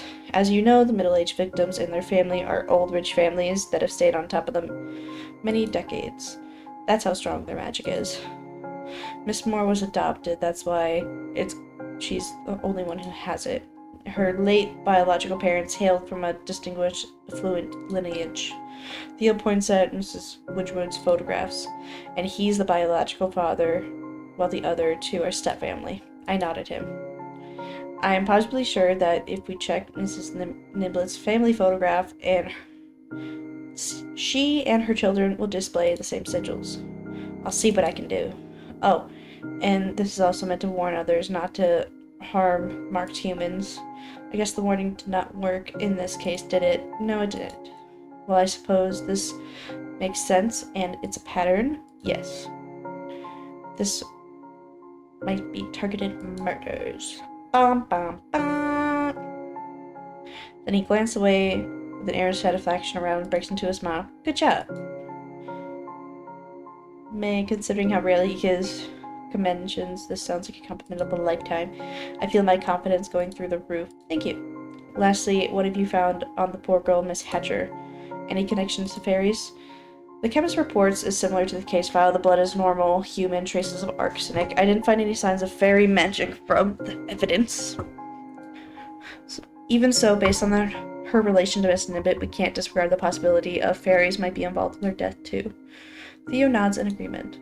I have one more piece of information to tell you. What is it? Miss Henkel told me that there is an existence cult group called the Golden Dawn. I asked him about the Stan's reports. At least some occultism might be involved. Hardly anyone, even from the upper class, has ever heard of it. He said several elites are members of it. Picks out a small notebook and a pen from his trench coats and starts writing. I'm not sure if this is useful. Every scrap of information counts. I ought to note down the things we've talked about today as well. Your findings really threw me for a loop. I forgot to take notes. Of course, take your time. While Theo is writing, I tidy up my desk and put the evidence back in the box. Anything else you got? That's all I have for now. He puts his notebook and pen back in his coat. When I gaze upon him, his expression seems to straddle the line between pleased and puzzled. Then a deeper crease forms between his brows. I tell he's trying to connect the dots on the information he just got. I suppose there's some evidence for fairy involvement. There's a lot of evidence for fairy involvement, Theo. Just because you don't believe doesn't mean it's not true. But they're in bits and pieces. Certainly can't predict how the papers will handle the information we've got so far. Though this might be enough to keep the investigation going. There's a hint of disappointment in his voice that he's unable to hide. I think I just need more time. I really tried my best. I'm not sure you did. His words cut deeper than I care to admit. I can't help but feel like a failure. We did so well, though! Even though I managed important things. I suppose only things aren't, if they're connected, they're just not making sense. Well, I'll keep working on the case and making sure the press doesn't spin into it circuits. In the meantime, you should reinvestigate the case. I'll leave the box here for another day. Perhaps you'll find something new and see them in a new light. Alright, I'll do that. I do with my utmost to stay composed, yet the cracking of my eyes gives away my true feeling. He glances at his wristwatch. I gotta get going. I'll see you tomorrow. Of course, he's not the type to linger and comfort the downcast, especially when it's one's own fault. I can't let this get to me either. There's more work to be done. I lay out all the evidence on the table once again, frantically searching for things that I missed. Professor, is this a bad time? I'll give her a shock. What should she get done? No, we already did this. Pick the box. You're not wrong. It appears I gotta reinvestigate. Is there anything I can do to help? No, Minnie, I'm fine. Thank you for offering. Lean back in my chair and exhale deep, slight discomfort, and the head creeps in. Actually, would you mind making me a cup of coffee? Oh, we're not gonna drink our bottle of wine. I think I'm staying overnight here. Of course, coming right away. Minnie saunters to the kitchen in a hurry. I feel blessed to have a hard-working assistant. While waiting for Minnie's return, I pull out the fairy encyclopedia and verse myself in its pages. It seems the night has only just begun. Bum, bum, bum. Not up to snuff. Oh. Okay, well. We'll move to the next game rather than this one, even though this one is interesting and heavily relies on the correct choices. Which is nice, which is cool. We like those choices. But our next game, yes.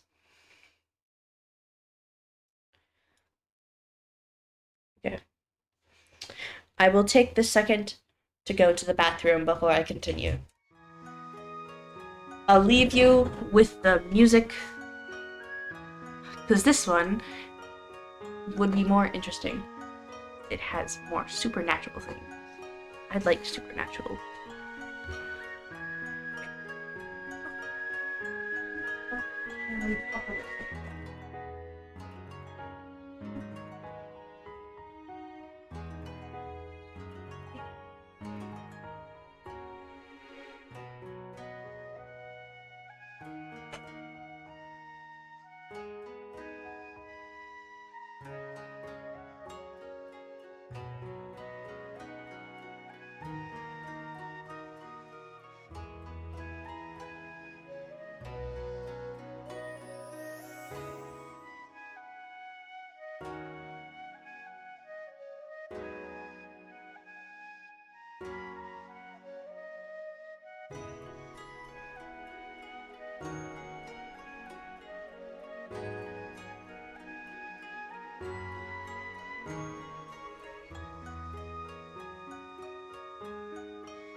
Should probably grab another drink.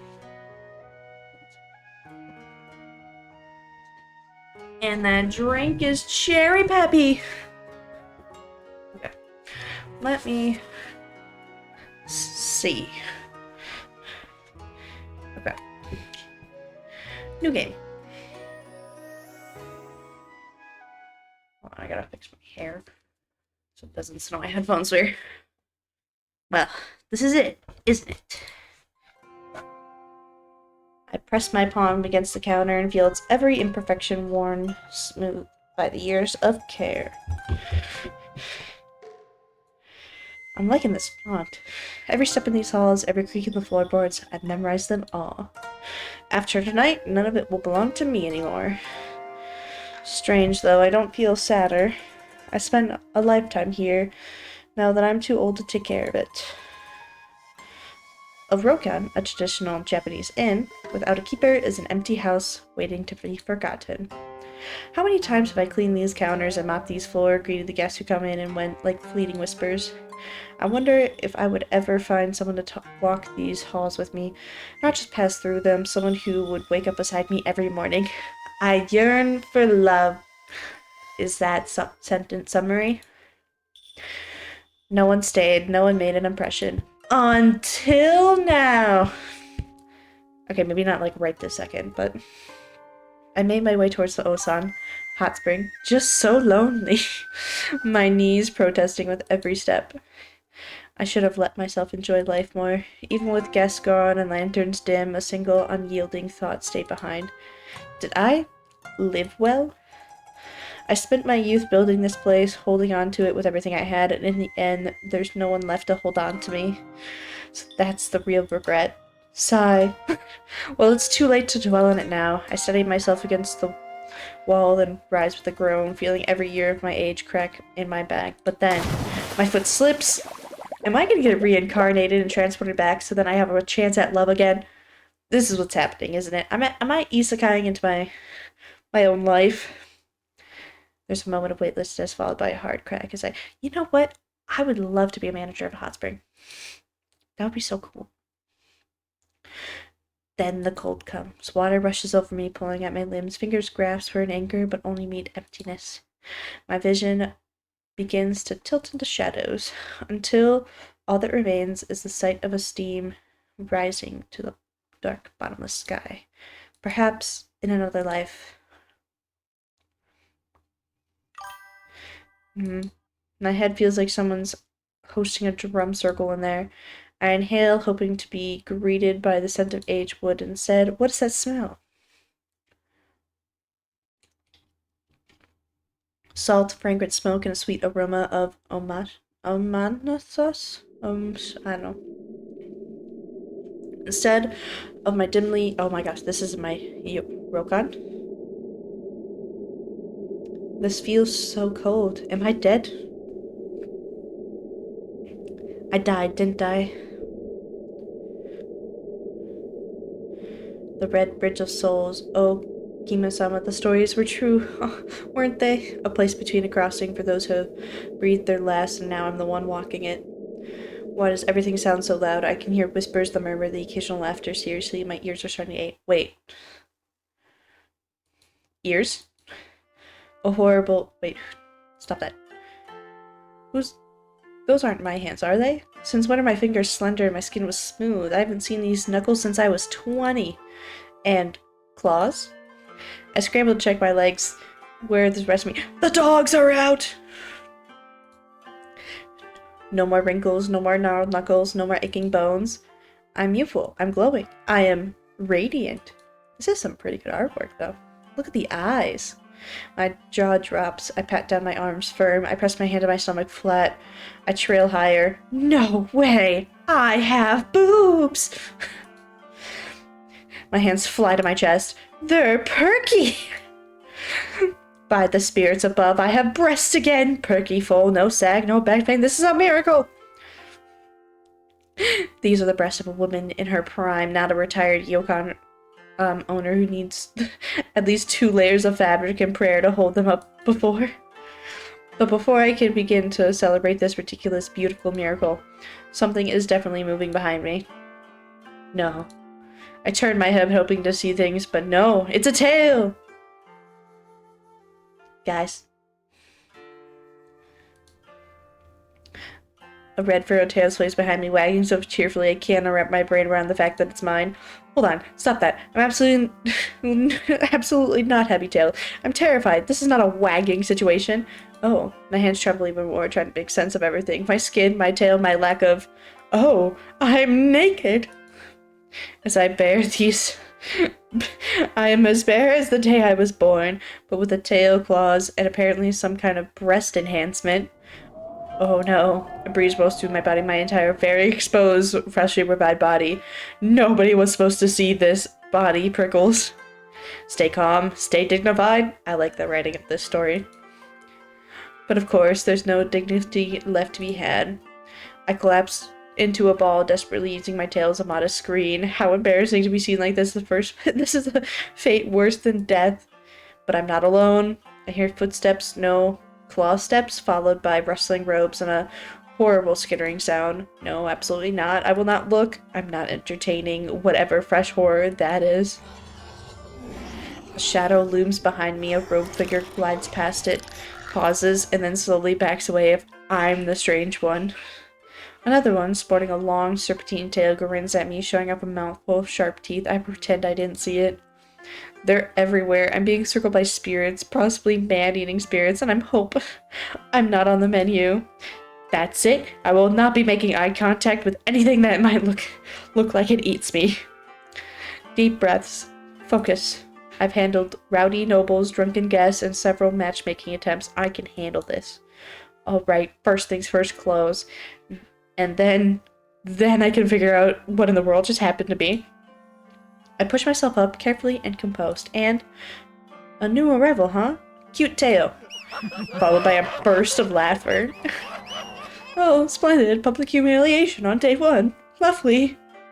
Alright, breathe. Pretend you're fine. My fingers twitch, and something deep inside me whispers, move low, stay quick, bare your teeth if you must.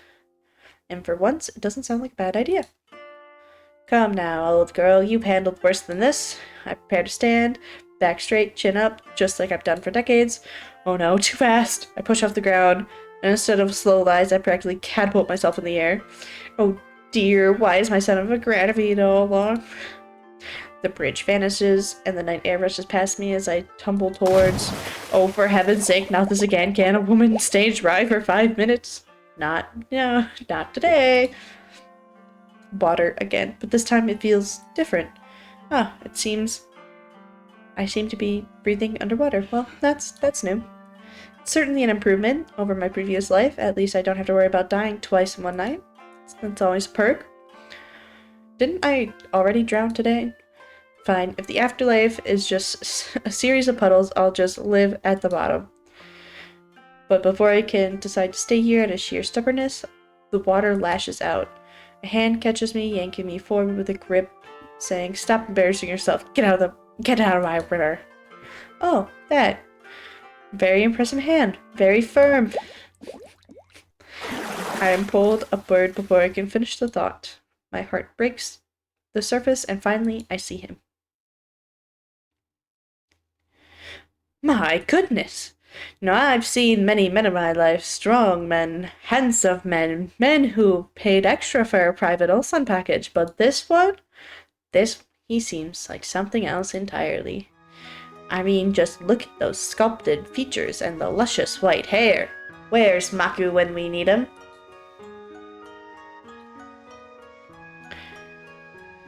He looks like an old, war-torn banner that's still standing.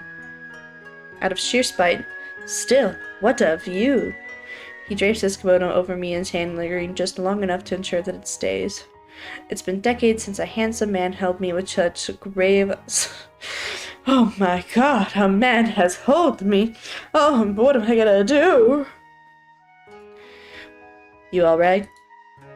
You come here often? You like jazz? Well, thank him. I'm fine, thank you. How fortunate that you are here. I place my hand over his chest. He watches me, silent as a grave, then offers a tiny nod of acknowledgement. Can you walk? More than I ever before, actually. Wink. He slowly extends his hand. Come, I will help you cross. Well, since you're insisting, I take his hand. My, he's steady. I think she's smitten, guys. I think she's real smitten. I'd say it feels like a warm, solid grip, handled with a cautious steadiness that's actually rather refreshing. She is thirsty. That is so true. Together, we walk. This is a dream, isn't it? Does it feel like one? I watch the way he moves, wondering if his face matches his body. It usually does in stories like this, doesn't it? He's probably quite the heartbreaker under that metal shell. I don't know. You're rather intriguing for a dream. Oh, she's so thirsty. His grip on my wrist tightened slightly. Ah, that got a reaction. This old girl has barely been dead an hour and I'm already finding buttons to push. Because it's not a dream. Well, I suppose if I had to fall in someone's arms, yours aren't the worst. He doesn't take the bait and gently notches his head forward. The bridge is a dangerous place for a fresh soul to linger. No sense of play whatsoever. Straight back to business then. Alright, dear. Would you do me a favor and confirm for me, are we yokai? Indeed we are. I recall those stories now. Yokai are reincarnated from living souls. Isn't that the way of it? I pinched my hand again. It hurts, and I'm still here. Ah. So if it's real then, that I'm actually gone and done it. Well, Akian? Okay. You have two choices. Fall into the existential crisis or flirt your way through it. We're gonna do how scandalous. I bat my eyelashes at him, putting on my best damsel in distress act. Though we both definitely know I'm the one causing the distress. Oh my, how scandalous. Am I a pretty one? The Okami wolf deity is usually a majestic creature.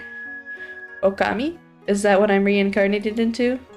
And here I thought I was doing a lovely job. Are you sure I'm not majestic, sir? Excuse me, I can be majestic or tantalizing depending on who's watching. Or attempt to. No reply then? Typical. I notice his shoulders tense up for the 9th time today. He remains silent, but his fingers twitch as if he's physically holding back a retort. I grin, my tail swishing behind me as I realize I'm wagging like a happy puppy's. Down, you ridiculous thing! I slap my hand over the fur to keep it still, but it clearly has its own agenda. He lets out a grunt, half annoyed, half amused, and turns his head away. Oh dear, I'm already plucking this tail away. We should keep moving. I will pretend that the tail incident didn't happen. Alright, so it's true then. I died with unfinished business and came back all supernatural. Humans do not become yokai without cause. Let me guess the recipe. A heavy pour of desire, a twist of longing, and a generous splash of regret. They always say intense feelings linger. Honestly, I was practically marinated in them. You understand your situation surprisingly quickly. I curl my fingers into the fabric of the kimono around me. It's strange. I feel more here than I did when I was alive. I didn't want to die alone. That was it. The grand finale of my life was desperate wish for a hand to hold. For a moment, only the river answers me. It was powerful enough. Lovely, 70 years of holding out for someone more, and I end up half drowned in a clinging kimono with a ruggedly handsome masked man. I'd call it misfortune, but the shoulders are adequate trade-off. Or you're simply too loud for the afterlife to ignore. Cheeky, but I suppose a man can return fire as much better than the one who just broods. I spent my entire life running Rokon, only to die and become a yokai. Some might call it a bit on the nose. Alright then, what's the routine? Do I just sit here and look fabulous until someone comes to collect me, or am I free to wander off and find some poor soul to pester? You decide that. Oh dear, very helpful, incredibly vague. He should write fortune cookies. As simple as that? Yes, after all, even as a yokai, it's still your life. So it comes down with free will. Excellent. I was hoping this wouldn't be one of those ominous, bound to an ancient curse situations. I see a smirk. Oh, he's definitely judging me. Disappointed? Devastated. I look past him at the mist-covered bridge ahead. Now, before I start deciding my path, where were you going before I made a spectacular descent to the river? I'd say you look like a man with somewhere to be. Home. Home? And where might that be? There. He lifts his chin slightly as if on cue, and the myth moves to reveal structure at the end of the bridge. Wow. Is that a Rokon? Yes, a Rokon. In Spiritsville. Indeed. I spent my whole life running it in fate sends me right back to the front desk. My, the universe has a very dry sense of humor. And you live here? Yes. I cross my eyes, sizing him up. He's unreadable as ever, but something about his tone is humoring me. With rooms? Yes. And a big, sturdy building like that must have plenty of quiet, empty corners. Perhaps a room with a view for a lady who's had a very long day. He shifts over so slightly, realizing that he has walked straight into whatever trap I set. Perhaps. Oh dear. Very fortunate for me. He crosses his arms over his chest, and for a second I swear he's fighting back the urge to smirk. And you intend to claim it? Just like that? Well, I did just die and come back as a yokai. I feel like that entitles me to at least one complimentary perk. One? For now. I tap my chin, pretending to think. Tell you what, I'll earn it. Let me help you out at your inn, sweep a few hallways, clean the guest rooms, and look breathtaking while doing it. It'll be a fair trade. There's a beat of silence, then I have made a mistake. Wonderful! I'll take it! Perfect! He lets out a breath so heavy I'm surprised he doesn't sink into the bridge. The man looks at the river, then at me, clearly mourning his lost peace and quiet. Finally, he gives up on life and starts walking. I follow him with a grin on my face. Well, he can huff and puff till his face turns blue, but I already mentally claimed a room here.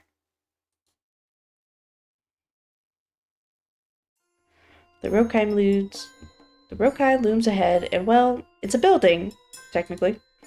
It's practically begging to collapse and call it quits. My. This is very, what do the younger people call it these days? Rustic? Not exactly. Welcome, weary traveler, enjoy your stay, is it? No.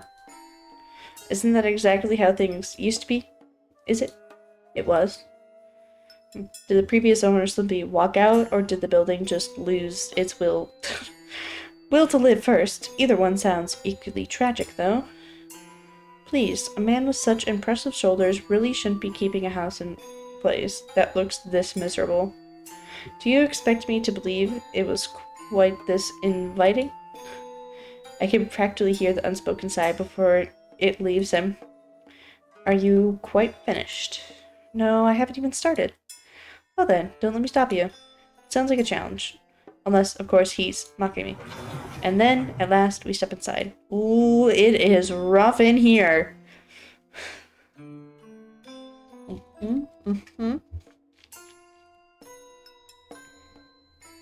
That O sound.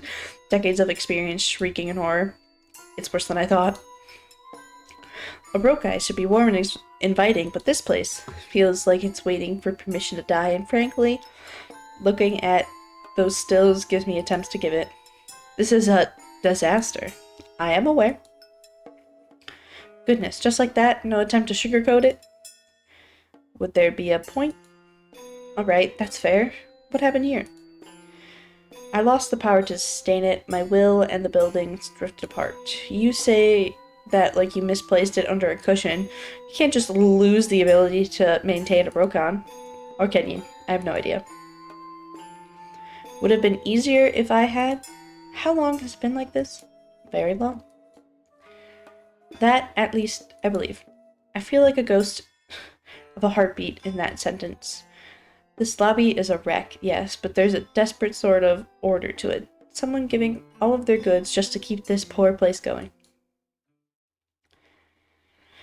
I should walk away. I'm dead. I've officially retired from the headache of hospitality.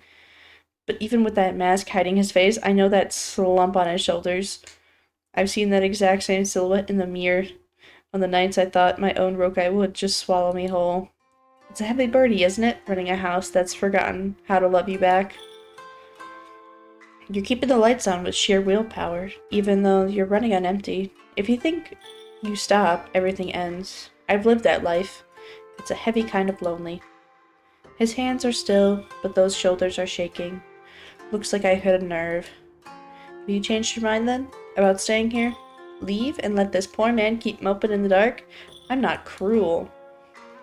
I can't see an inn like this and walk away, not when I still have bones strong enough to stand. Change my mind? Goodness, I've upgraded my ambitions. I'm not going to help out. I'm gonna help you revitalize it. I suppose it's a true what they say, once a Yukami, always a Yukami. I simply refuse to let a house with this much history die. Help?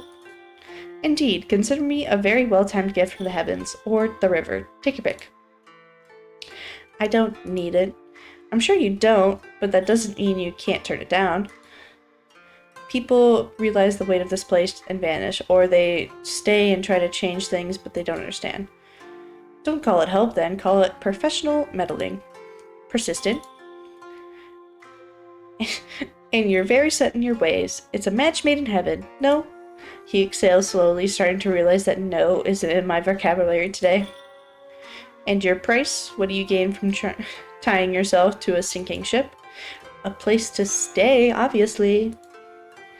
Is that so? I've lived long enough to know when someone is hiding their true motives behind a clever tongue. He sounds surprisingly amused. Oh, just a little sugar for my soul. You're easy on the eyes, and that's payment enough for me. Wink. Besides, it's either helping you out or a creepy Rokon or wandering around until something with attachable jaws decides I look crunchy. I tilt my head, particularly begging for reaction. A twitch? A frown? But no, not a single spark. He's just giving off this heavy, exhausting silence that's frankly exhausting. It's exhausting me just looking at it. Besides, you need help, and I need a purpose. Let's not complicate a mutually beneficial arrangement. And you assume you can do better in keeping this place than me? I know I can do better. His ears prick up if I've generally surprised him. You claim experience then? Dear, I used to walk bare through corridors, balancing ledgers, calming desks, yelling at staff, and all before breakfast. I let the silence hang, watching him piece together. Then tell me, Oke-sama, would you improve it? Well, moving a single chair would count as renovation at this point, wouldn't it? Let's start with cobwebs. They're getting entirely too comfortable. I don't want to share my workspace with eight-legged squatters. Then we tackle lighting. It's so dim in here I can't tell if I'm talking to a landlord or a coat rack. It's gloomy, even for the afterlife. And I'm pretty sure I felt some evil whisperings in the cupboard. I motioned towards the dust-covered reception table next. Shoddy doesn't even begin to cover it. You want them to check in, not check for exits. I glance towards the empty seating area, where the chairs look rather dusty and unkempt. It's offensive, really. They look like they've forgotten what a human, or a spirit, even sitting on them. Back at my Rokon. Oh, what a time that was. The lanterns always glowed warmly. The sake never stopped flowing, and I knew the name of every guest who ever dared flirt with me. I may have been alone behind the curtains, but the halls never were. Laughter, footsteps, whispers in the night, sometimes scandalous, sometimes not. It was loud, it was messy, and most importantly, alive. While this is a shrine to silence, and frankly, the silence is a terrible host. All I can hear, in my head, is it's the chum bucket, guys. We made the Krusty Krab. Everything was sparkling, everything was great, lively, and this is the chum bucket. No one wants to be here. It's just wah, wah, the entire time.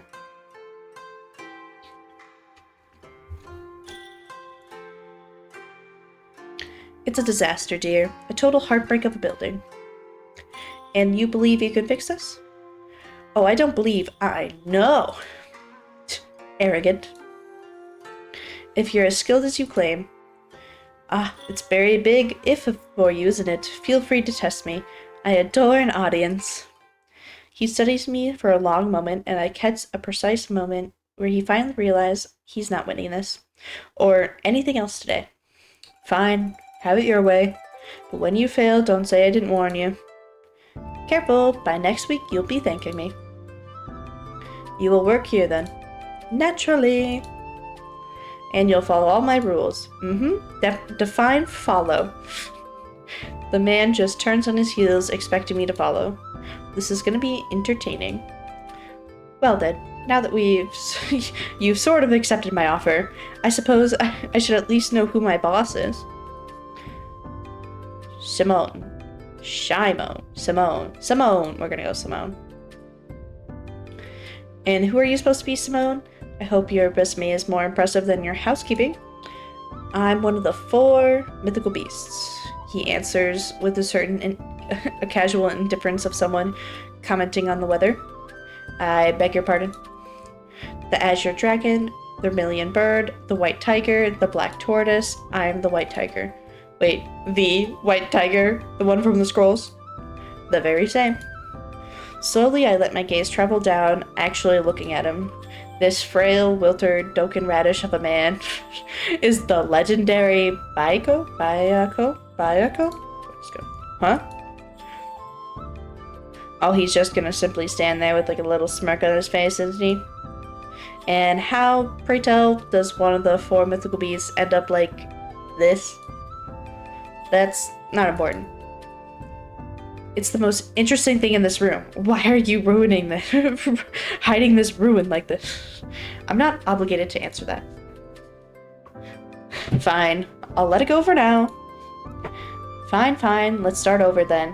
I'm Akun, former Otome of the Roken Tsukash in the human realm. I ran my Rokon for decades. I know how to handle guests, manage staff, and maintain order. Do you now? A challenge. Oh, delightful. Dear, I once managed a summer festival, 3 weddings, and a pipe burst all in one day while wearing a kimono with a busted hem. I practically breathe hospitality. This woman, I would like to actually attend the hot spring that she ran, because it sounds amazing. I kept the place running on time, under budget, and with the guests so happy they left gifts. Someone doesn't answer before shaking his head sarcastically. You're very hubristic for a wolf who just played log in the rapids a few hours ago. Excuse me? Odd. My memory suggests you were floating, bed-raggled ball of fur that needed saving. I was just testing if I'd die a second time if I actually drown. Truly? Then you must be thrilled I cut your experience short.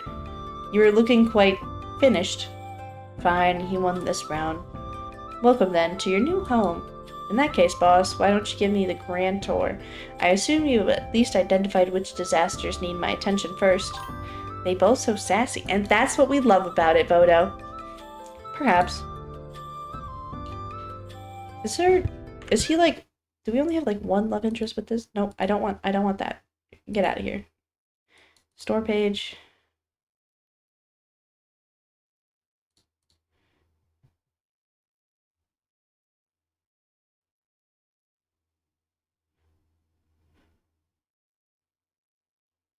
Oh.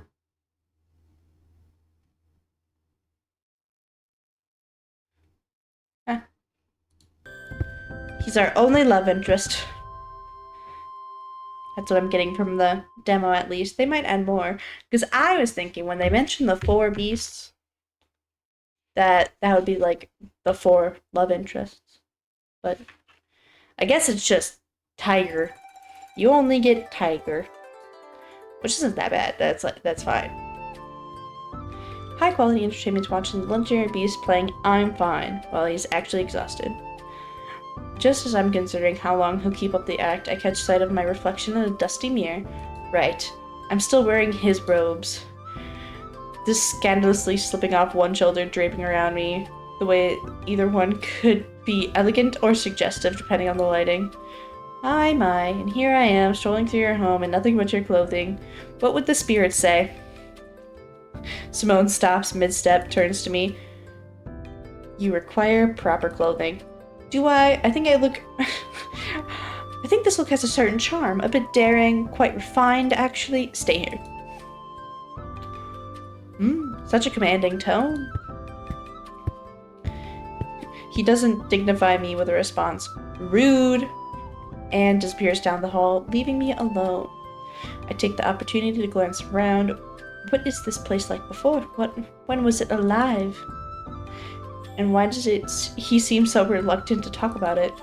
Before I can dig too deeply into my own curiosity, Simone carries a neatly folded kimono. The moment my fingers brush the fabric, I notice something immediately. It's well kept. There's a faint lingering scent. Soft, floral, distinctly not his. Oh, he was definitely in love before. And this is her old clothing that we're getting. A woman's scent. Oh, Simone, who's the lucky lady? And why am I wearing her kimono? Did she die? She definitely died.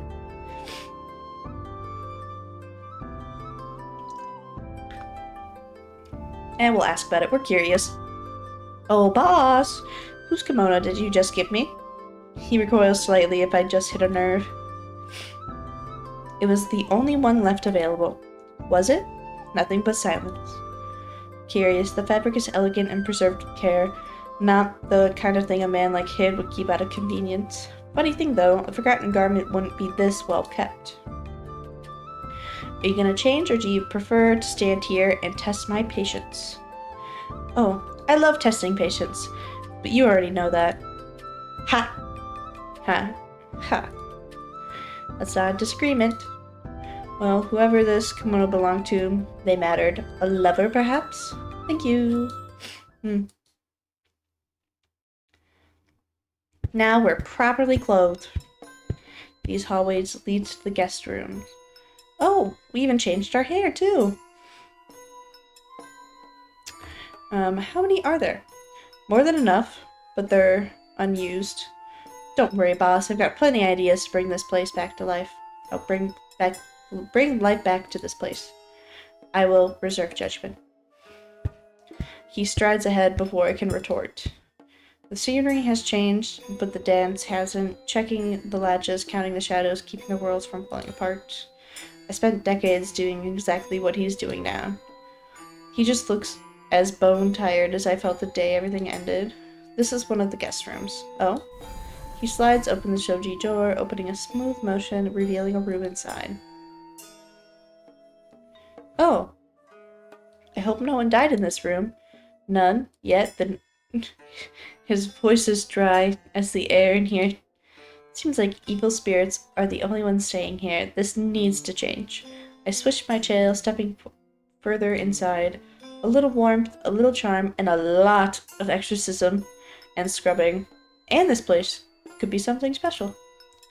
I simply cannot wait. Alright. First order of business. Who's cleaning all this? That would be you. My dear, you really think I'd fall for that? You're the Okami now. Yes, and a proper Okami delegates. Speaking of which, where's all the staff? Surely you weren't running this place alone. No, there were others. Where?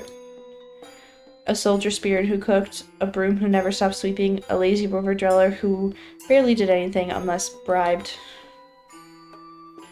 And the robe I woke up in, was that from the broom or the river dweller? No, that was mine. He says it if it's just another towel on a rack. Well then, I'll return it eventually, after I stopped enjoying how soft it is. As you wish. Back to the matter at hand. When my strength faded away, they withdrew. The yokai-bound place need energy to remain. Without it, they slumber or disappear. So they've been asleep this whole time? Perhaps, or waiting. I can no longer tell the difference. He said it like it doesn't hurt, but something in his voice tells me it does. His weight shifts, something is off. Boss? His posture wavers, his balance falters, and before I know it, he collapses. Oh. Oh. Oh. Simone! I move without thinking, catch him before he fully crumples on the floor. It's a good thing I've got strength of a wolf now, otherwise we'd both be a heap on the floor. He's lighter than I expected, surprisingly so for someone built like a mountain god. I thought I needed divine intervention, or at least a sturdy wheelbarrow. Oh, Astro! Congrats on the 3-stream streak! You overdid it, didn't you? Silence. I sigh, pressing my fingers lightly to his wrist, checking the pulse beneath his skin. Wait, do you guys even have a pulse? I'm alive. A smooth, stray lock of white hair away from his mask, carefully brushing it carefully behind his ear. You really don't take care of yourself, huh?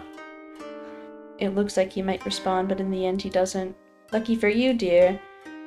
You have just hired the best Yukami there is. He groans softly. I take that as acceptance. Now where's your room? Unnecessary.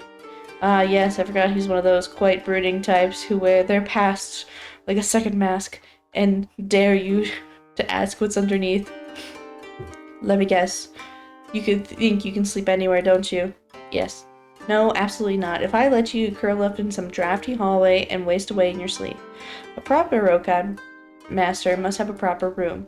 He exhales, aggressively. The nerve. Look, you can fight me on this, or you can just tell me where it is, and I'll let you sleep in peace. Your choice. End of hall. End of the hall. Alright, boss, up we go. Oh, the only kept room in the place. Look at that. So this someone's room, it's exactly what I expected, which is to say, very dull. It's organized to a fault, but it's completely hollow. He's clearly decided that living is just a series of chores between naps. I am tempted to put down a shogai table out of spite. I shut my grip again, still surprising that I can carry him at all. To be honest, the lower him carefully onto the futon. And the second he touches the mattress, his body fully gave in to exhaustion. You've made your life so small, haven't you? Most people keep a memento to remind them of who they are. If you're stripped of everything away, what exactly are you holding on to? Silence, which is expected, but still. Do we help change his clothes or take off his mask? I say change his clothes! Simone is drenched in sweat. Without thinking, I reach out for the robe of his collar, loosening the fabric slightly to help him breathe. My fingers press against his chest, and oh. He's absolutely... Oh, that's a different type of oh. He's absolutely searing. Is he running a fever? And yet, the moment I touch him, my own face, that starts burning up. He's conscious enough to point towards the chest, which means he knows exactly where my hands are, and he's not doing a thing to stop him. Wink. Ear closed in there. He gives a small nod, head tilting, observing me. I move to the chest, slide it open, and inside, a stack folded robes, identical in design. I grab one from the top and return. All right, let's get you out of this, boss. No funny business. I'm doing this as a professional, a responsible adult. I know how it is. I've spent decades managing crisis and tending to sick staff and guests. As I kneel here, I feel my hands like they belong to a stranger. I pull the robe down my palm, grazing his back by mistake. Simon inhales as a tremor runs through him, and Kami-sama, I am definitely out of my depth. Hold still, all right? Simon exhales slowly now, and then speaks with a low tone. You're very thorough, Otome-san. My fingers freeze just below his collarbone. My heart does something rather scandalous. To think he's half dead with a fever and still has the gall to tease me. I hold my tongue, but only because his fever is doing the talking for him. There, that's better. You'll be back to grumbling at me in no time. I find a stray fold in his sleeve just to keep my hands against him. It's an excuse to stay close, but Simon doesn't call my bluff. Sleep well, Simon.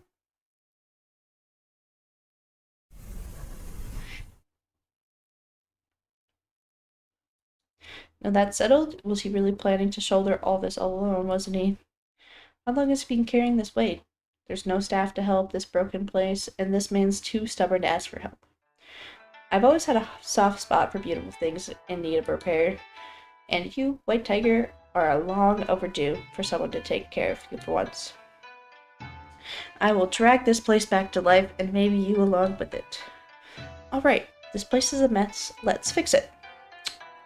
Interact. Eyes sharp, those comments going, whatever doesn't belong needs to get evicted. This is still a rook on grass. Darn it, and it'll start acting like one. Okay.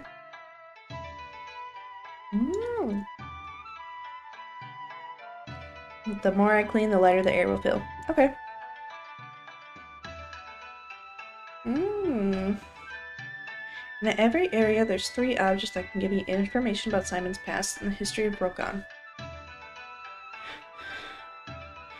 Find them before the area is cleaned to unlock a secret scene at the end of each chapter.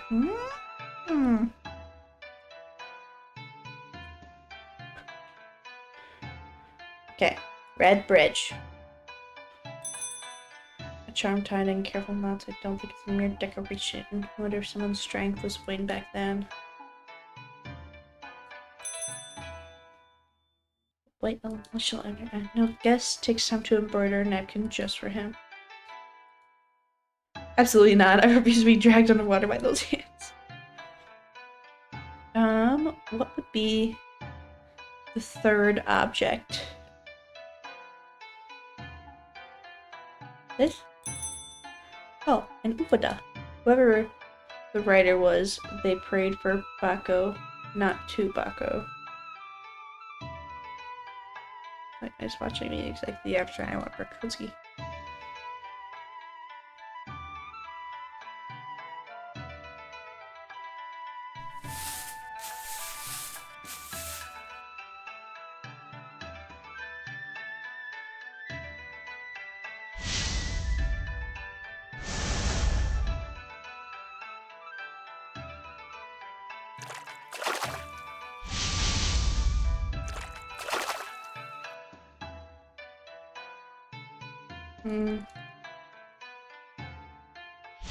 Oh, I didn't click that one enough, I guess. Exercise spirits. Apparently there's one more. Oh, scrub the rock clean. I see. Area cleared! Yay! Okay, entrance. Tissue box. Guess she'll be signing in, not having sneezing fits. Let's clean this guest book. But look at this handwriting. Very sophisticated, very intricate. I think whoever wrote this was probably the type who labeled the storage jars and rearranged the towels and board. Even though the writing's faded, he still keeps it here. I think the woman's plaque is important to him. Hacked, but never used. Or maybe whoever had this left in a hurry was forgotten. I wonder if Simon never bothered moving it. We'll get rid of these blood stains.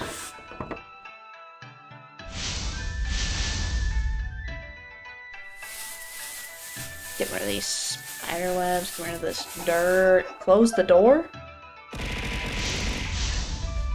Ah, hello, Vi. Thank you for the follow. I appreciate it. Okay, this torn scroll left in a hurry. Hello.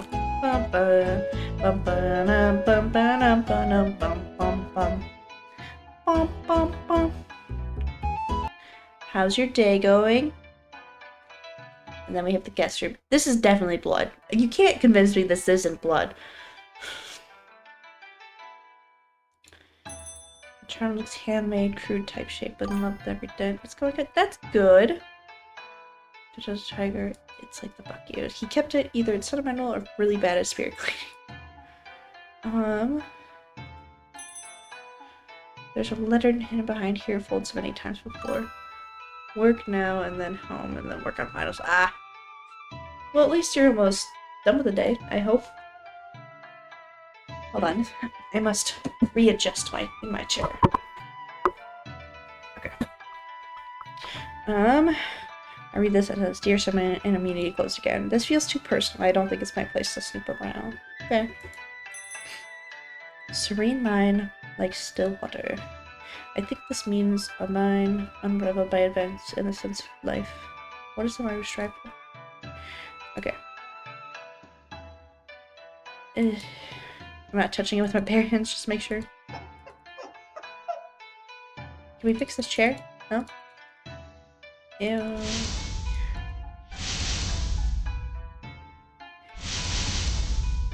Get rid of all this stickiness. Ah. Ta-da!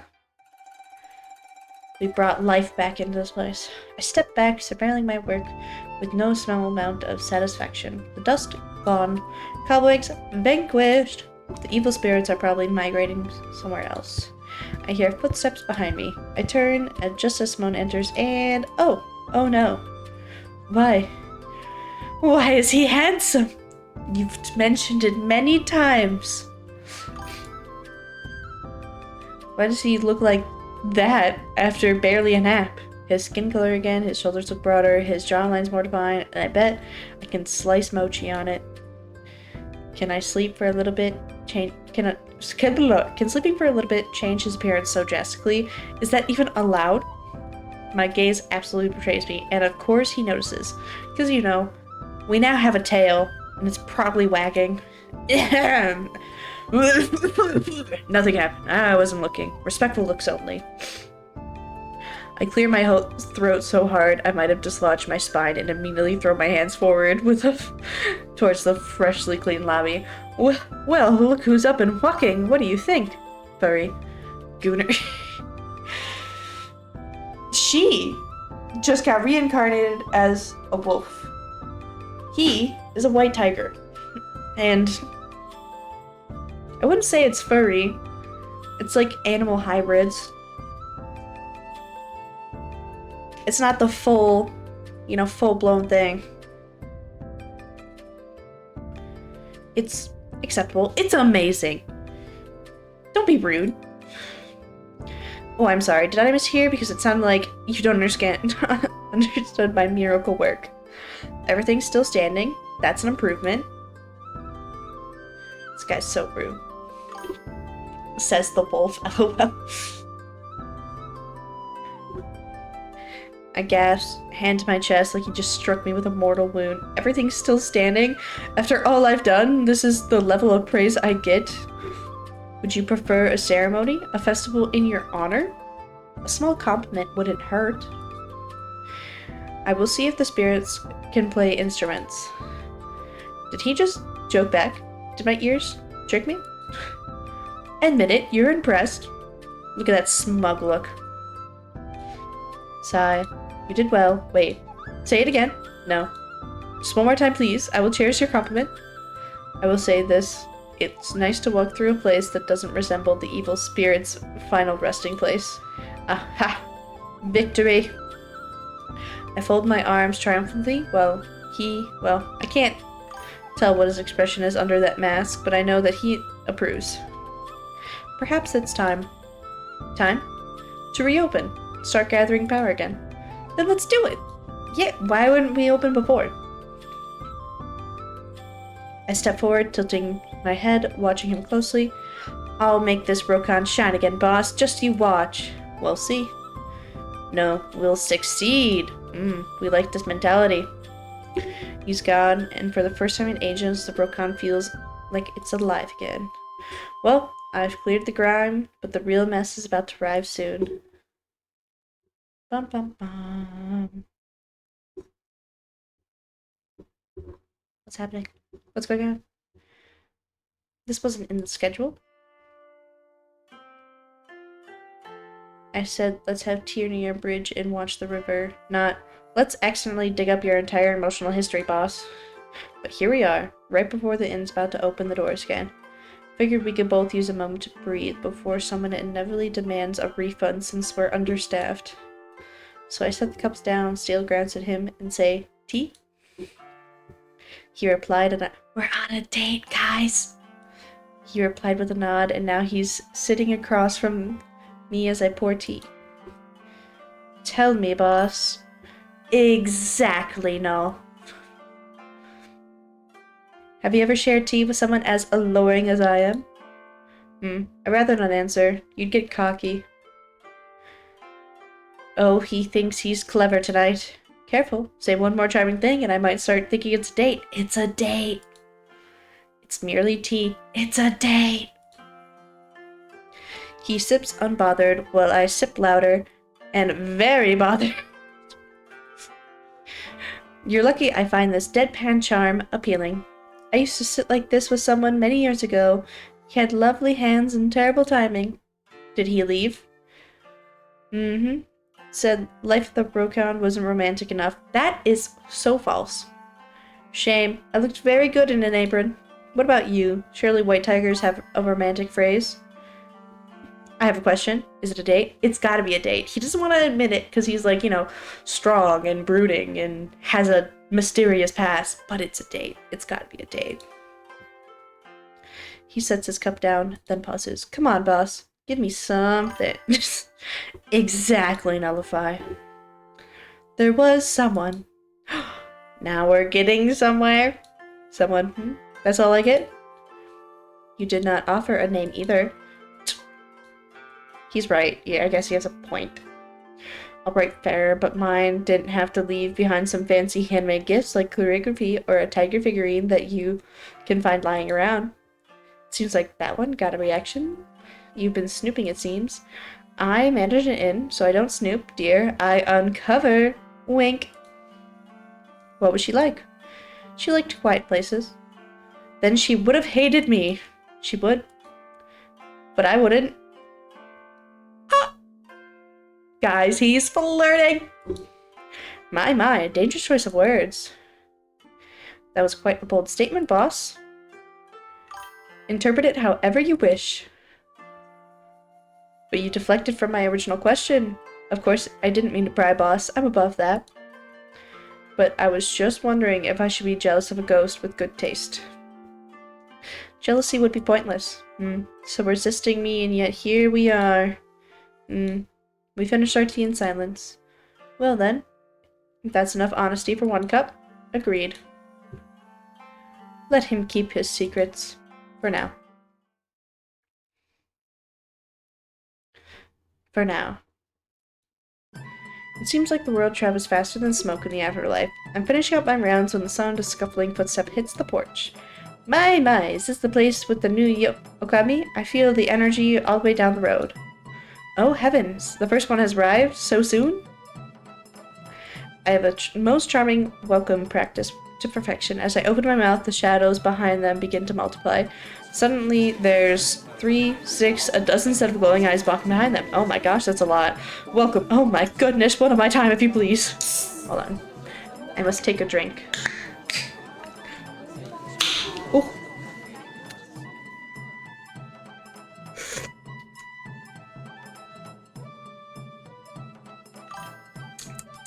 Yes, Nullify. I'm drinking my cherry peppy. All the reading gets my mouth so parched. Okay. My greeting is lost in the noise. They're ignoring me entirely. The guest rooms might be ready, but the rest of the Rokon is a disgrace, and I haven't had time to hide. I need backup immediately. Time to find the one man who confused Panic. Boss, Simone, we have guests, quite a lot of them, very suddenly. The Rokon is not ready for this level of enthusiasm. I need your assistance in the lobby immediately. Oh, thank Kami-sama. He appeared beside me instantly, looking far too serene for a man whose lobby is packed with curious yokai. It seems like many felt my energy changing. I clutch his sleeve to haul him towards the hall, nearly tripping over in the panic. Courtesy be damned, we're not ready. The Onson's a mess, the kitchen's a disaster, and the dining room is still possessed. I'm a professional, but I'm not a miracle worker. What do we do? He surveys the chaos pouring in, infuriately ungazed. I'll handle what you can, improvise the rest. Improvise? Oh heavens! I'm gonna faint! Oh great heavens! Are you suggesting I wing an opening night for these many souls? Consider it your first real test. Oh god. Exactly, the goal of that man. Does he actually believe in me, or is he just hoping to see me humiliated? I don't know. I don't care. Oh, a stretch. Thank you, Bodo. But this woman refuses to be a lacking stock. A Rokon must never turn away a guest. Let's show everyone what this new Okami is capable of, shall we? I return to the guests and welcome the 3 new guests walking in. 3 of them? Ah, the Kunsuns, I am right. Finally, these doors are open again. Smells different. No, less decay, more welcoming. Must be the new Yokami's touch. Ooh, flattery suits you, darlings. Keep it up and I might accidentally leave an extra bottle of sake in your room tonight. That's right, 'tis I, your new Okame, Akin. I'm the one doing the impossible and making sure our Boko-sama over here stays properly stressed. Quite bold. Oh, she's fun. Well, see how long it lasts. Flashed them with a grin sharp enough to make a grumpy Oni blush. But before I can get any momentum going, another guest saunters in. Is that, wait, two tails, pointy ears, right? No, Kamata? A cat. I think I've only read about them in Dusty Scrolls, but seeing the one in the flesh, well, soul, is a different story. New Okama is very cute. Cute am I? Heavens. If I only knew the panic behind this cute smile, they'd be truly impressed. And then a tanuki arrives, with the eyes glinting and his pockets jingling. Well, well, a new house and a new face. I bet the rates are still flexible. Look at that. I almost want to charge him double just for the sheer audacity. My real entertainment arrives on cue. Someone finally steps in. You may ask for a reimbursement if you have problems with our service. Boss, we're still severely lacking on staff here. Please don't say anything too bold. The tanuki whistles smugly. Oh, look at you, all polished and polite again. I thought you'd forgotten how to host. It's been a long time, old friend. Would you listen to that voice? Goodness, he's actually being quite pleasant. My, such grace, Boko-sama. Have you been hiding the side of yourself from me on purpose? I've always been charming, Okima-sama. Oh, I could have a lot more fun with this new rejuvenated charming Simone. Another guest walks by before I can answer to that. Well, well, I've heard about this rare tale of a mountain. Can they just kiss over? Exactly. This is so much flirting. But I bet there's gonna be a long road to the romance. He's an Arabasamashi. He's smiling, but his smile looks rather concerned. The old Akame, she's not here. Ooh. I immediately catch the tension in Simone's shoulders. The Arabashamashi is asking exactly what I've been dying to know, and what Simons has stubbornly refused to answer. The forbidden topic, isn't it? A great taboo. If I can't get the truth from Simone, maybe I can get it from him instead. Is it worth the risk?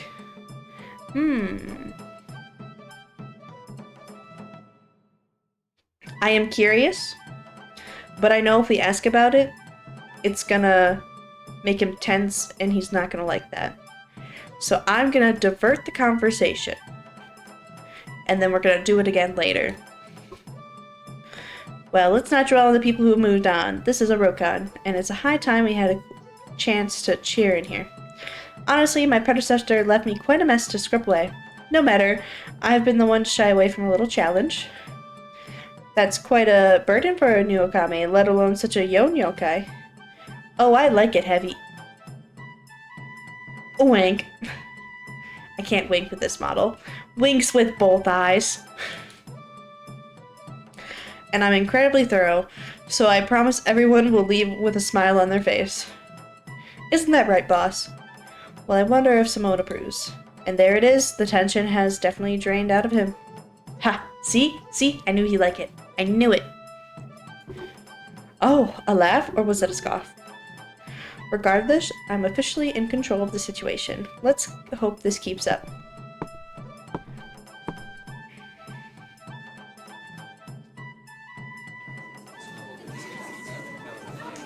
Listen to that, the sweet sound of chaos and heavy luggage chattering on the floor.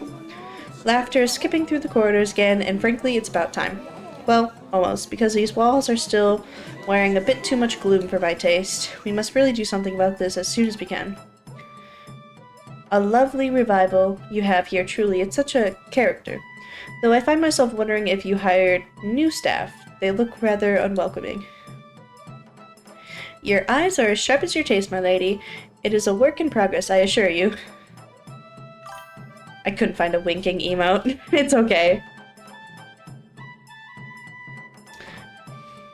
The only winking emote that I have is It's not like a winking, but it's the thumbs up emote. I'm technically winking in that one.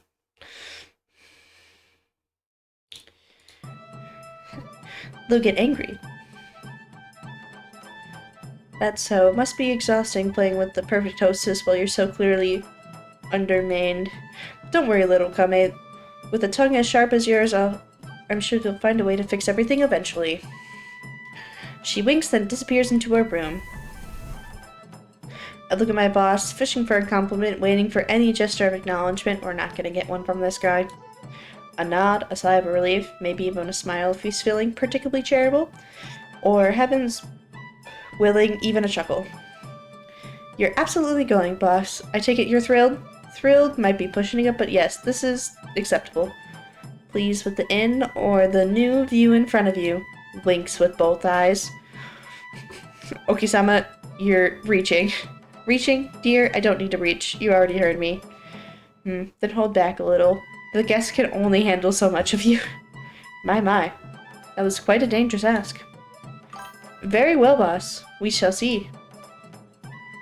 Of course. He's already turning his back, returning to the utterly infuriating brick wall composure of his before I can manage to answer that.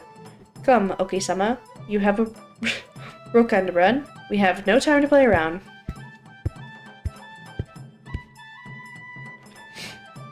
The check-in was the easy part. Dinner is looming. We're short on hands and patience as well. The dining hall alongside the kitchen. Ugh, still look like a disgrace. So the Oki-sama will be hand-delivering meals tonight after she's made them herself somehow. I couldn't cook a turnip in there, but I had knives, and someone keeps fresh ingredients for himself. Sashimi and hand-pressed onigiri will simply do. What's this? The old tray for 20 months? Ha! Prestige my tale. The meal's coming, Elder, and another behind it, and another behind that. I only ask a sliver of patience, perhaps? Then I expect my rice and pickles to be served alongside it, I have standards of this establishment fallen so far, and now we're skipping courses? You bark so loudly for someone already holding a tray at your door, Elder.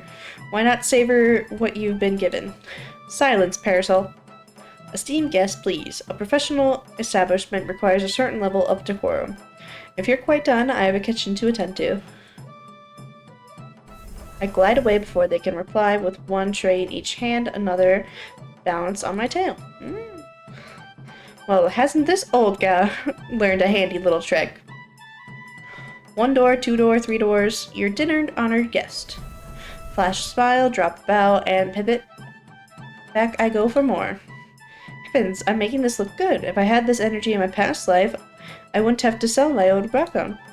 But oh dear, one wing down, my arms are aching in the most unflattering way. Those last trays on the counter look like they've doubled in weight since I last saw them.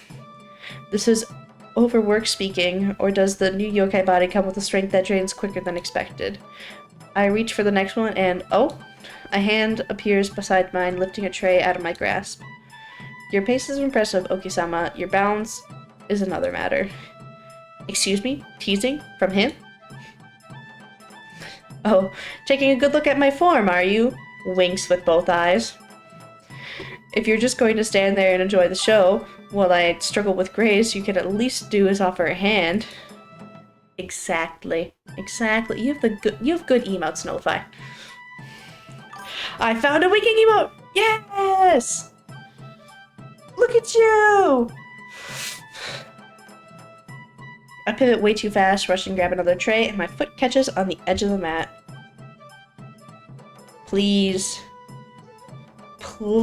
fall on top of him and we get a nice cutscene. Not a cutscene, but a...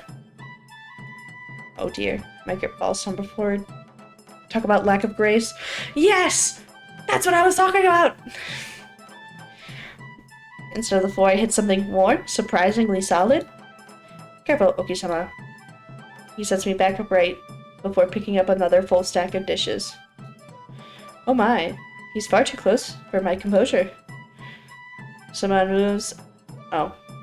I thought they would, like, fall, but he caught her. That's all that matters.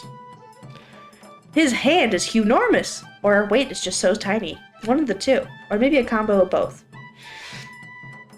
That's like our entire... has nothing to do with my near trip before. Well now, boss, and here I thought you were only good with carrying authority. There's more to me than authority, Oki-sama. Most of which you have yet to see. For a moment, I'm unable to retort. He's flirting! If you need my help that much, I suppose I can lend a hand, or two. Give me half the rooms, I'll take the far wing, you handle the near one. For the first time tonight, I found my rhythm because he's setting the tempo. He moves effortlessly, knocking down, bowing, delivering food so easily as if he'd done this 1,000 times before. If someone I first met would never be able to do something like this. Is he drawing power from the guests, or perhaps their presence is feeding his stamina? Why, if that magic keeps him so lively, I might encourage even more visitors. As we pass in the middle of the corridor, Simone clatters his tray gently with a smirk. Heavens, he's so smooth, and he just challenged me without saying anything? Adorable. Give me a quick breather and I'll show him who really has the stamina. Alright, I'm halfway there.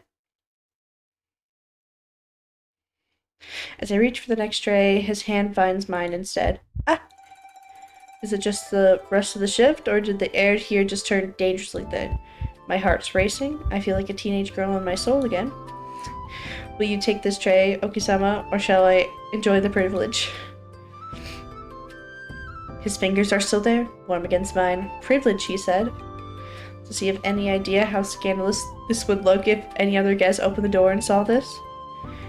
If I use ladies first, would you behave? If you said please, I might. Oh, this man. Dear Kami-sama, help me. Very well. I'll allow you this one, boss, out of courtesy. Your courtesy is noted. He lifts his tray, graceful as ever, and turns away. Calm yourself, old girl. You're no longer 16. Those 2 saves already in one night. This man's clearly getting far too comfortable. The worst part, I'm letting him. You want it to happen. Can't fool me. Later that night. Room deliveries are finally done, and I'm still flushed from the running after deliveries and one very distracting tiger. Honestly, at my age, blushing should be out of style, yet here I am. Just get a room already. Exactly. Can we just, like, skip the 20 minutes of, I don't know, the chapters, probably? Skip to the end. Look at this man standing there with a smug little smirk. Amused or just satisfied, hard to tell with that mask on. At least he's not displeased. Oh, Photo! Congrats on the 35 stream streak! You stuck with me for 35 streams. Wow. Has it already been 35 streams? That's kind of crazy. Hasn't felt that long. Interesting.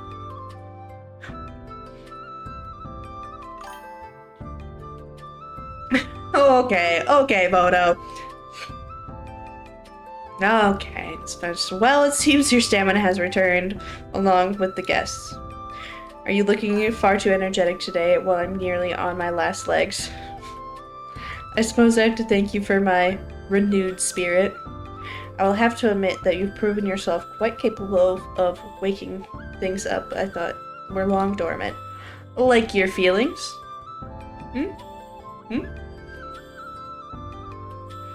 Oh, the implications. As I said, I've juggled worse things without breaking a sweat at my old ryokan.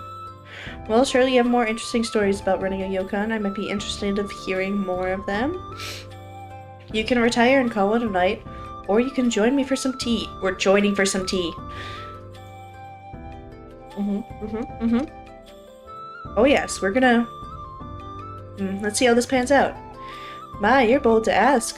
What is the itinerary if I actually indulge you?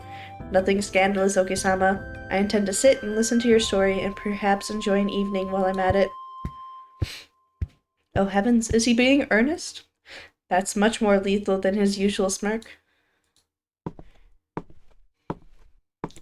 We walk into the garden and sit beside each other with a tea set in hand. Simon rushes for the teapot first to pour before I do. Allow me. You've worked hard enough tonight. Not on this Okome's watch. A good hostess always pours for her employer. Let me. Simone freezes in place before letting me take over. Very well, I won't argue. Now then, I could be proper and just pour tea, keep my hands close by, and talk about my past while being exemplary Okame. After all, how handsy he was with me during the dinner rush.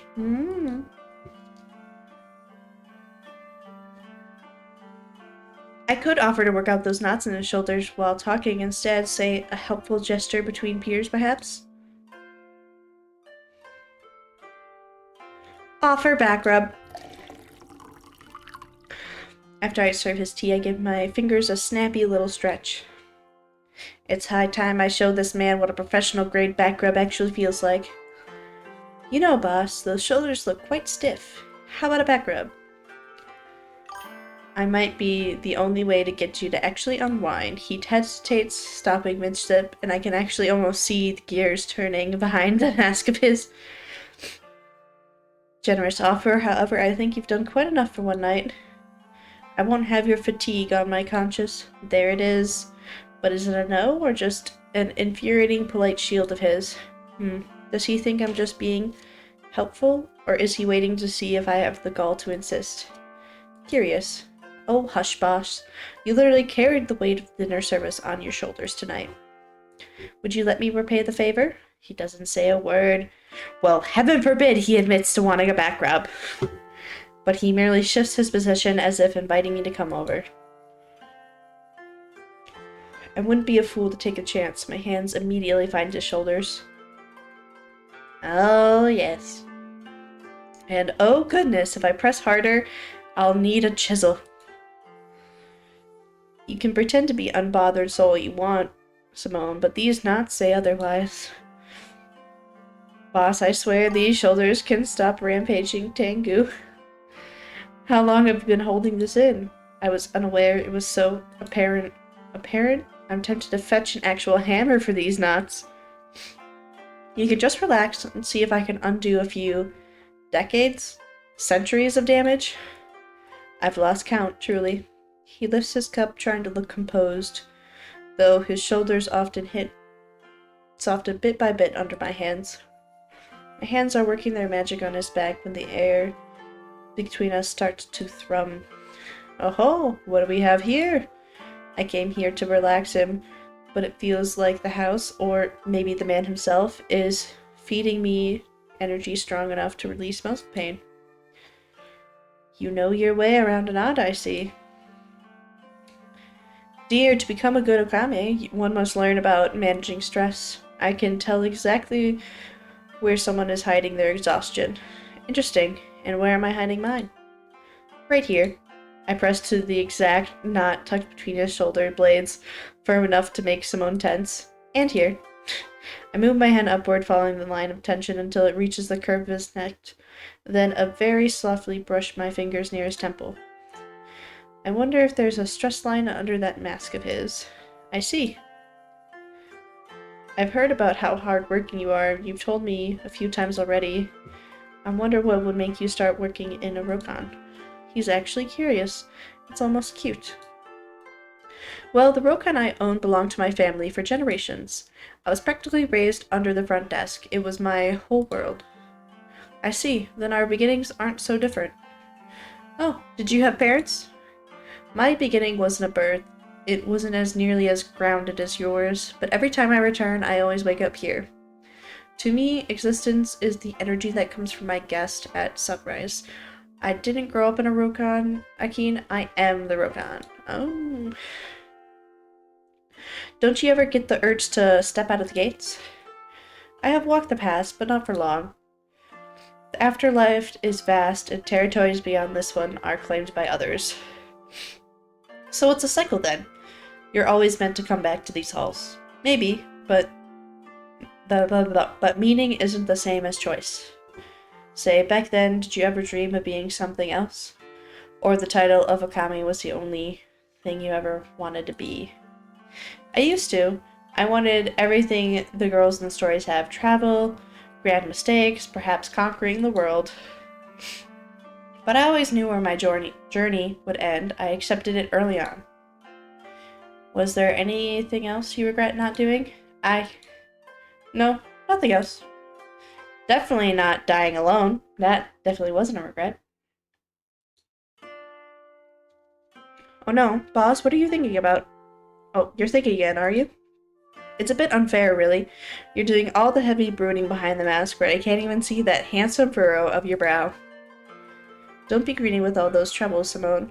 Let your Okami share the burden. I promise I'm a very good listener. It's been a while since I've had someone bold enough to tell me that, but I shall try. And with that, the tension in his shoulders gradually loosens.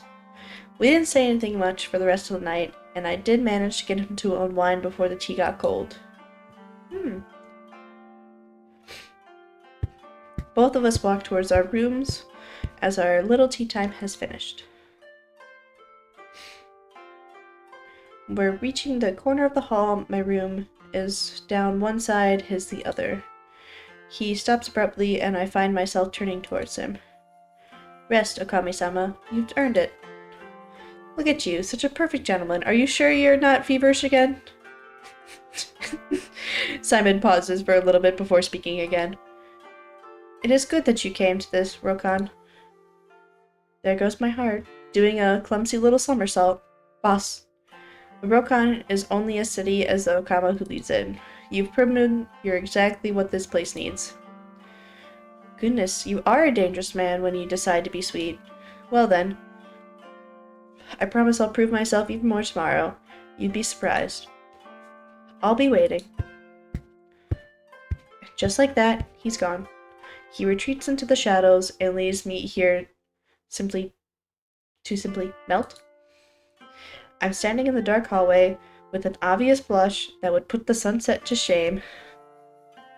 I should be thinking about tomorrow's breakfast, but instead I'm replaying today's interactions with Simon. Another time, Akame, before you faint.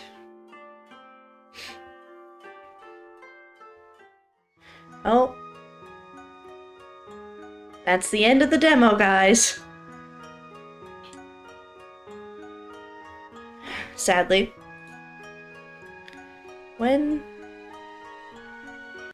does this, when's this fully released? You're dead, but you're living life. Humbling point click novel. That was a good one. It was a good one.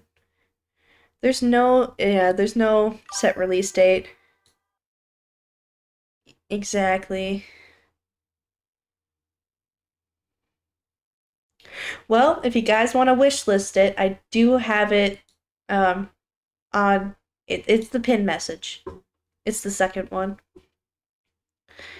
That is a good one. Yeah, there's nothing else. Yep, that's it.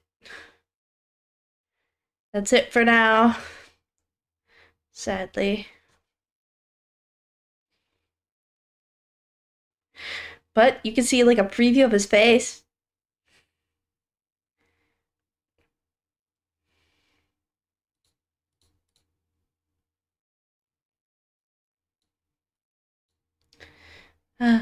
Okay, well.